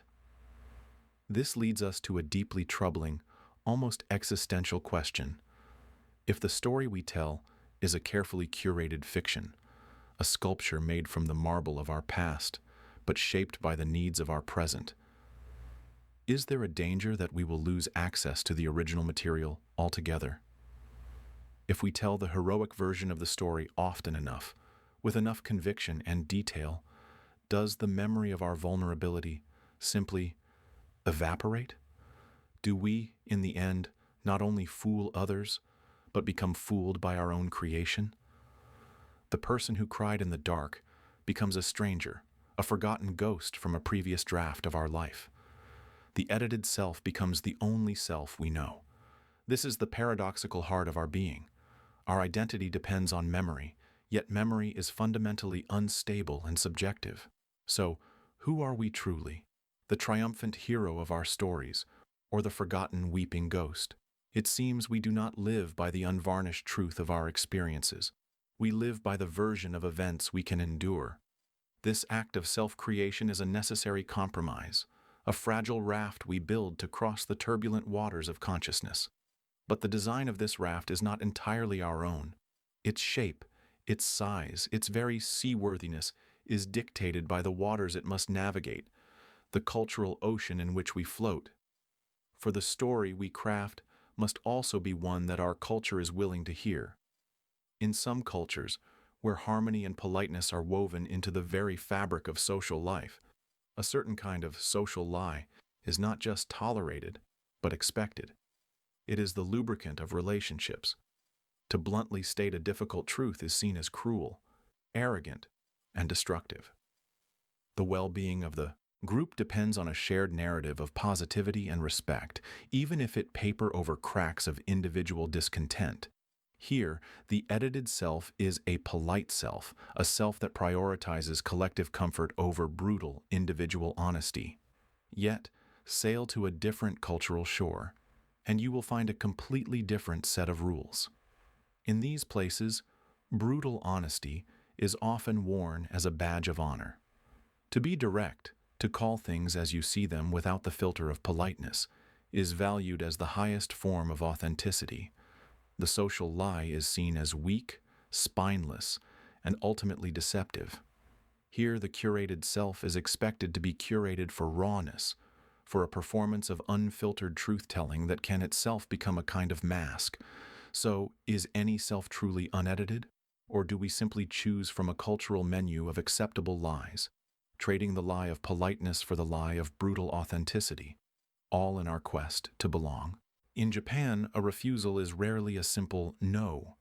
It arrives wrapped in layers of nuance, a soft, ambiguous phrase like, "It is somewhat difficult," or "Let me consider it further."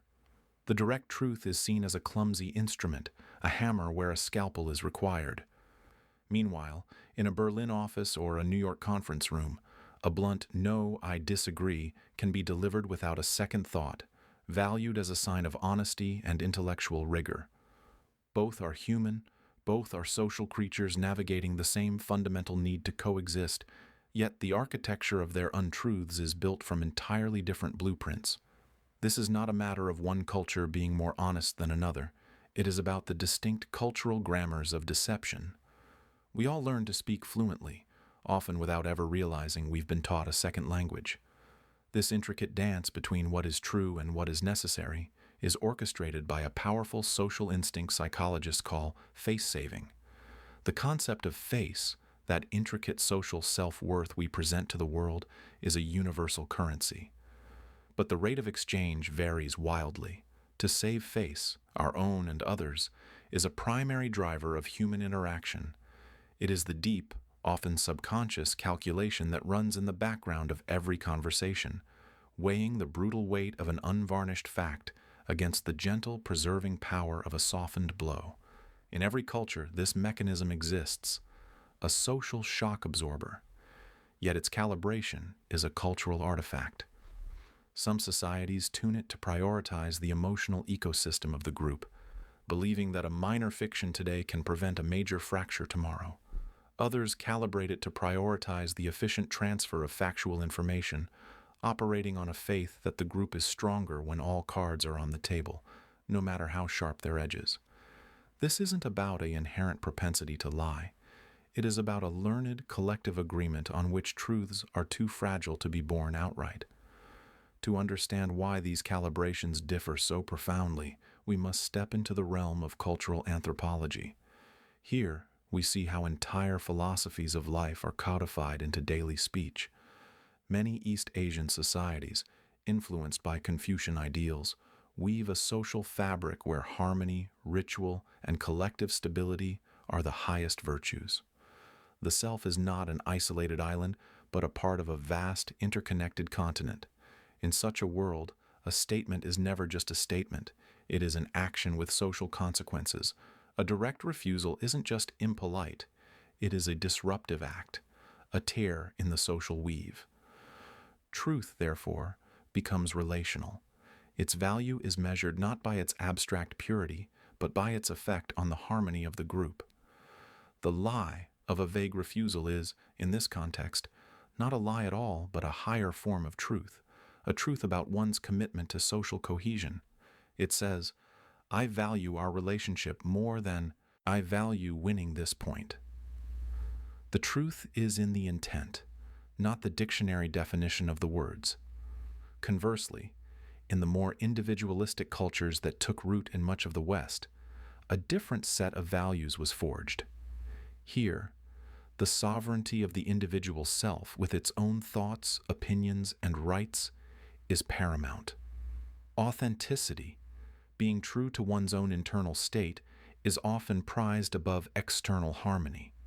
This breeds a culture of radical honesty, where directness is equated with respect. The belief is that by being blunt, you treat the other person as a strong, rational equal capable of handling the unsoftened truth. To sugarcoat or obscure is seen as patronizing, even dishonest. The social contract is built on the premise that we are all robust enough to withstand disagreement. In this framework, the lie of ambiguity is the greater sin, a failure to respect the other's intelligence and right to a clear fact. So, we see two magnificent, contrasting structures, one built around the truth of the group, the other around the truth of the self. Is one a palace of polite fiction, and the other a fortress of brutal honesty?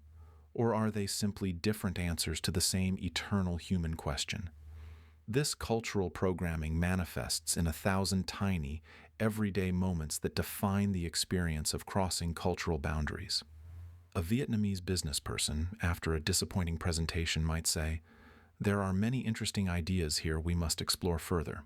A phrase that, to a foreign ear, sounds like encouragement, but to a local ear clearly means, "This is not acceptable." They have told the truth, but they have done so through a cultural cipher, avoiding the shattering impact of a direct no. An American in the same situation might say, "The core premise is flawed, so we need to go back to the start," believing this clarity is a form of professional respect that saves everyone's time, and thus, in the long run, their dignity. Neither speaker is inherently more moral or more deceitful.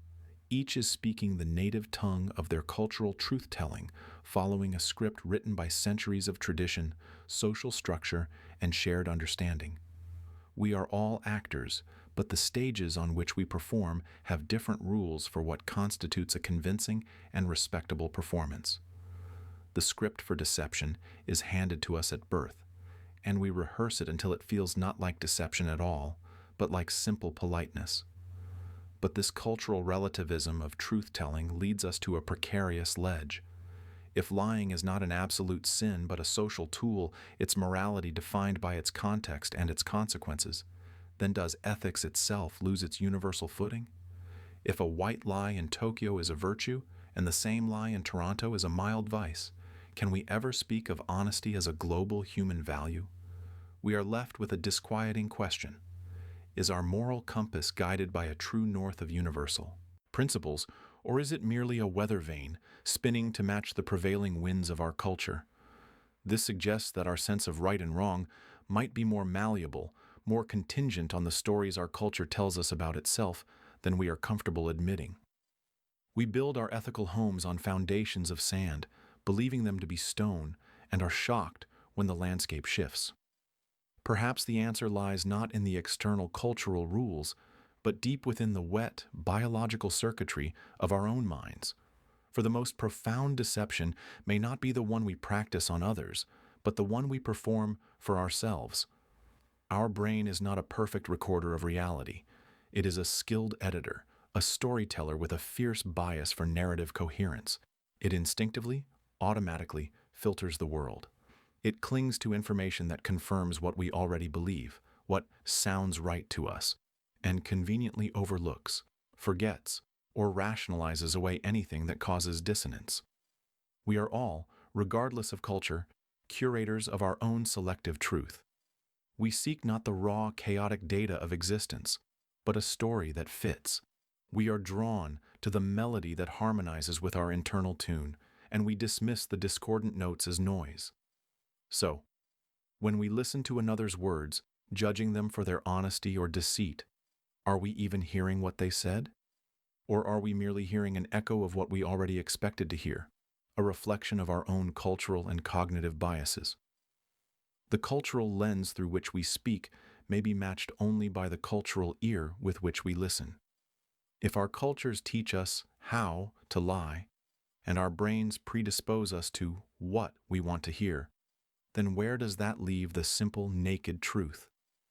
Is it a phantom, always receding just beyond the grasp of our perception, shaped and colored by the very tools we use to apprehend it?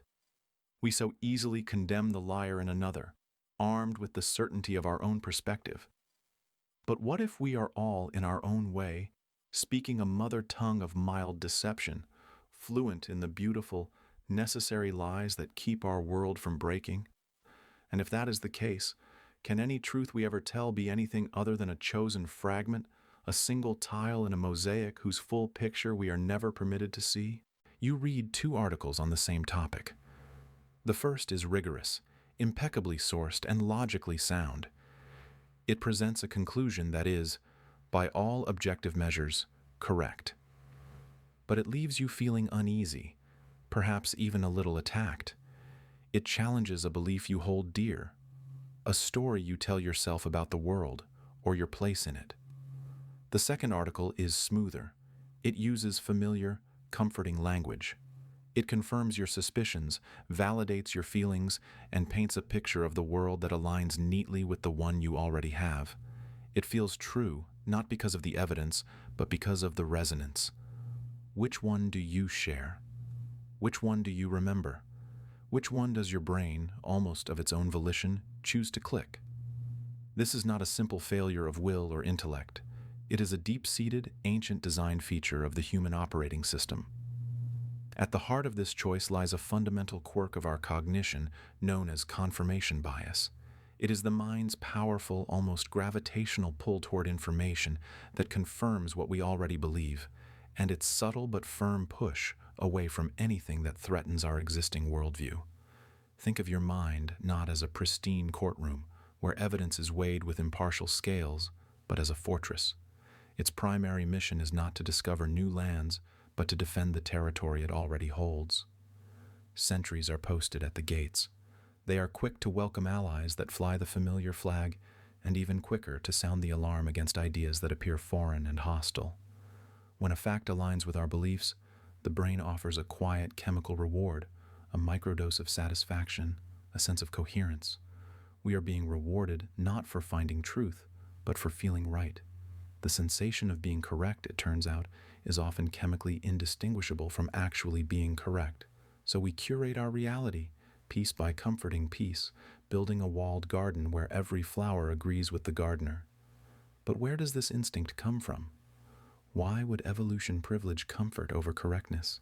The answer lies not in the library, but on the savannah. For the vast stretch of human history, truth was not an abstract virtue to be pursued for its own sake. It was a tool for survival, and its value was measured strictly by its utility. In a small, tightly knit tribe, social cohesion was everything. To be ostracized was a death sentence. Challenging the chief, contradicting the shaman, or disputing a deeply held myth wasn't a brave act of intellectual honesty. It was a dangerous threat to the group's stability. The stories told by the elders, the explanations provided by the gods, these were the glue that held the community together. They provided order, meaning, and a shared rulebook for behavior. Their primary function was not factual accuracy, but social harmony. A fact that could fracture the tribe was more dangerous than a comforting fiction that could bind it. The truth could be a predator, lurking in the tall grass, waiting to sow discord and conflict. And in a world where your survival depended on the 10 people around you, conflict was a threat to your very existence. So we learned to prioritize the narrative that protected us, that kept us within the safety of the circle, around the firelight. We evolved to be social creatures first, and truth seekers a distant second. This ancient wiring now operates in a world it could never have imagined. The modern digital landscape is not a campfire circle.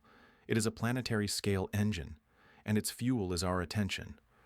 And the most efficient way to capture and hold that attention is not to challenge us, but to comfort us.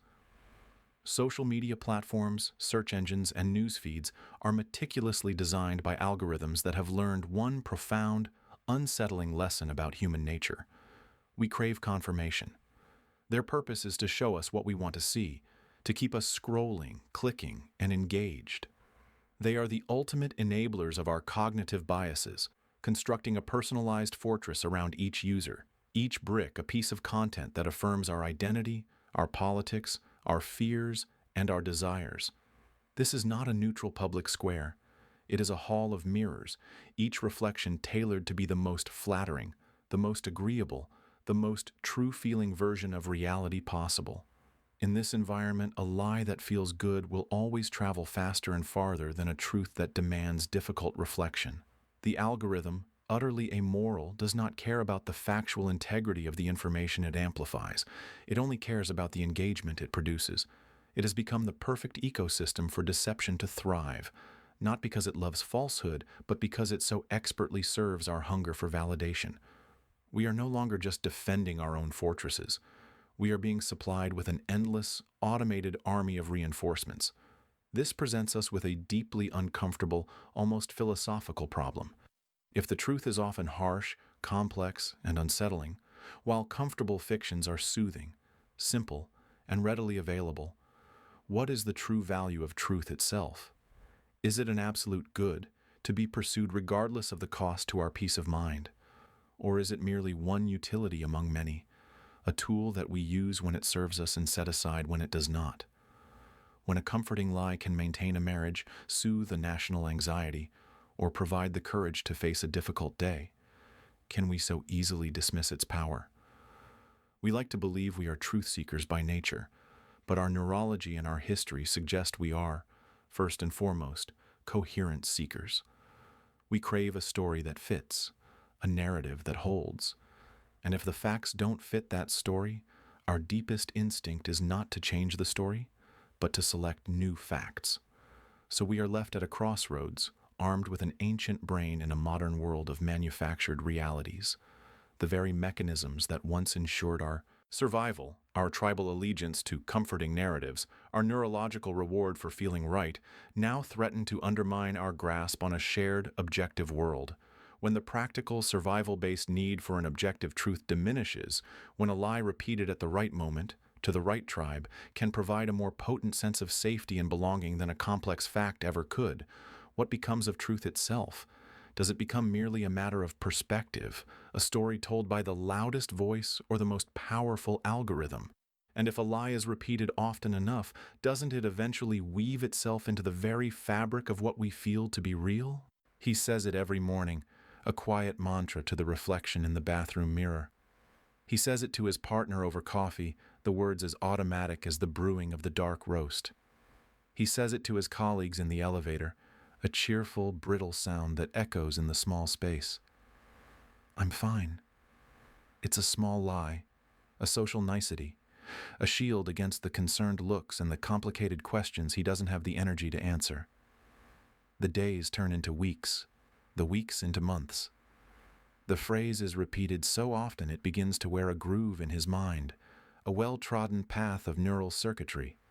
The initial dissonance, the tiny, screaming voice that knew it was a falsehood, fades with each repetition, until one day, it is silent. He is fine. He must be. He says it all the time. Then comes the morning the alarm clock rings into a profound emptiness, a weight pinning him to the mattress. The will to move, to rise, to face the day has evaporated, and in that hollow silence, the words, "I'm fine," echo, not as a lie he tells, but as a truth he has been told. The deception has completed its inward journey, transforming from a shield against the world into a prison of the self. This quiet, personal unraveling is not a failure of character, but a feature of design. It is written into the very architecture of the human brain, a neurological shortcut with profound consequences. Our minds are not flawless logic engines, they are prediction machines, constantly working to conserve energy in a world of overwhelming information. To do this, they develop a simple, efficient heuristic. Familiarity breeds credibility. Cognitive scientists call this the illusory truth effect. When a statement is repeated, the brain's pathway for processing it becomes more fluent. That ease of processing, that lack of friction, is misread not as mere familiarity, but as a signal of truth. The first time you hear an outlandish claim, your prefrontal cortex might light up with skepticism, cross-referencing it with known facts. But by the 5th, the 10th, the 100th time, that critical faculty is lulled to sleep. The cognitive effort required lessens. The statement feels smoother, easier to digest. It simply sounds right. A lie, through sheer repetition, is gradually stripped of its deceptive quality and absorbed as a neutral, even reliable piece of information. It ceases to be an external falsehood and becomes an internal fact, a brick in the ever-shifting wall of our perceived reality. The brain, in its quest for efficiency, willingly trades the rigorous audit of truth for the comfortable whisper of the familiar. This neural quirk did not emerge in a vacuum. It is amplified and weaponized by one of humanity's oldest technologies: storytelling. Long before the printing press or the algorithm, our cultures were built and bound together through ritual and myth. Consider the ancient ceremonies, the rhythmic chants around a fire, the sacred texts recited for millennia. The power of these acts never resided primarily in their empirical accuracy, whether a particular god truly wrestled a sea monster at the dawn of time. Their power was in the relentless communal repetition. The story, told and retold, becomes more than a narrative. It becomes the bedrock of identity, the invisible mortar holding a community together.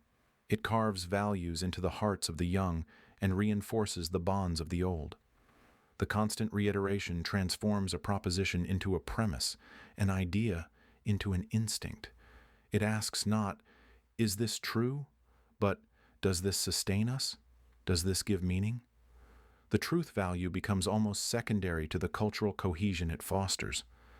The tale, through its endless retelling, ceases to be an account of events and becomes the very lens through which events are perceived. It defines the horizon of what is possible, what is sacred, and what is real. Our modern world, for all its technological sophistication, has not abandoned this ancient playbook. It has simply digitized and scaled it. The campfire is now the screen, the chant is now the viral slogan, and the shaman is now the influencer or the algorithm itself. Fake news does not need to be clever to be effective. It only needs to be ubiquitous. A political catchphrase, stripped of nuance and blasted across airwaves and social feeds, gains power not through its depth, but through its deafening volume. Advertising has mastered this art, associating a logo or a jingle not with a product's utility, but with a feeling of belonging, of success, of desire, a feeling created and reinforced by seeing it again and again and again. The mechanism is brutally simple. Repetition bypasses rational critique and aims straight for the subconscious, where it seeds itself and grows. The old adage, often misattributed but chillingly accurate, reveals the dark heart of this process. A lie, repeated enough times, becomes accepted as a definition of reality. It becomes the new normal, the uncontested background noise of our lives, shaping our desires, our fears, and our votes without our conscious consent. This cascade of influence, from the synaptic to the societal, forces a deeply unsettling question upon us. If the very structure of our consciousness can be so easily manipulated, if the bedrock of truth can be so readily softened by the steady drip of repetition, what becomes of our agency? Do we truly possess an innate capacity to discern truth from falsehood, or are we merely sophisticated receptors programmed to accept the most frequent signal as the most authentic? Are we the authors of our own beliefs, or are we the audience, passively absorbing the narratives that are shouted the loudest and longest? The line between a held conviction and an implanted suggestion begins to blur, threatening to dissolve the very concept of an autonomous self. Perhaps the capacity is not lost, but it is dormant, waiting to be reawakened by a conscious act of resistance. The antidote to the hypnotic rhythm of repetition is not louder repetition of a counter-truth, but the deliberate, quiet practice of pause. It is the courage to interrupt the flow, to question the source of the familiar refrain, to dissect the motivation behind the message. Who benefits from this story being told this way, this many times? What reality are they trying to build, and what reality are they trying to erase? It requires us to be archaeologists of the present, sifting through the layers of narrative sediment to find the original artifact. It is exhausting, perpetual work. But in that space between the stimulus and the response, in that moment of chosen silence, the possibility of a different truth, one earned, not inherited, flickers to life. It suggests that our salvation lies not in seeking a final, absolute truth, but in nurturing the fragile, critical faculty that questions all of them.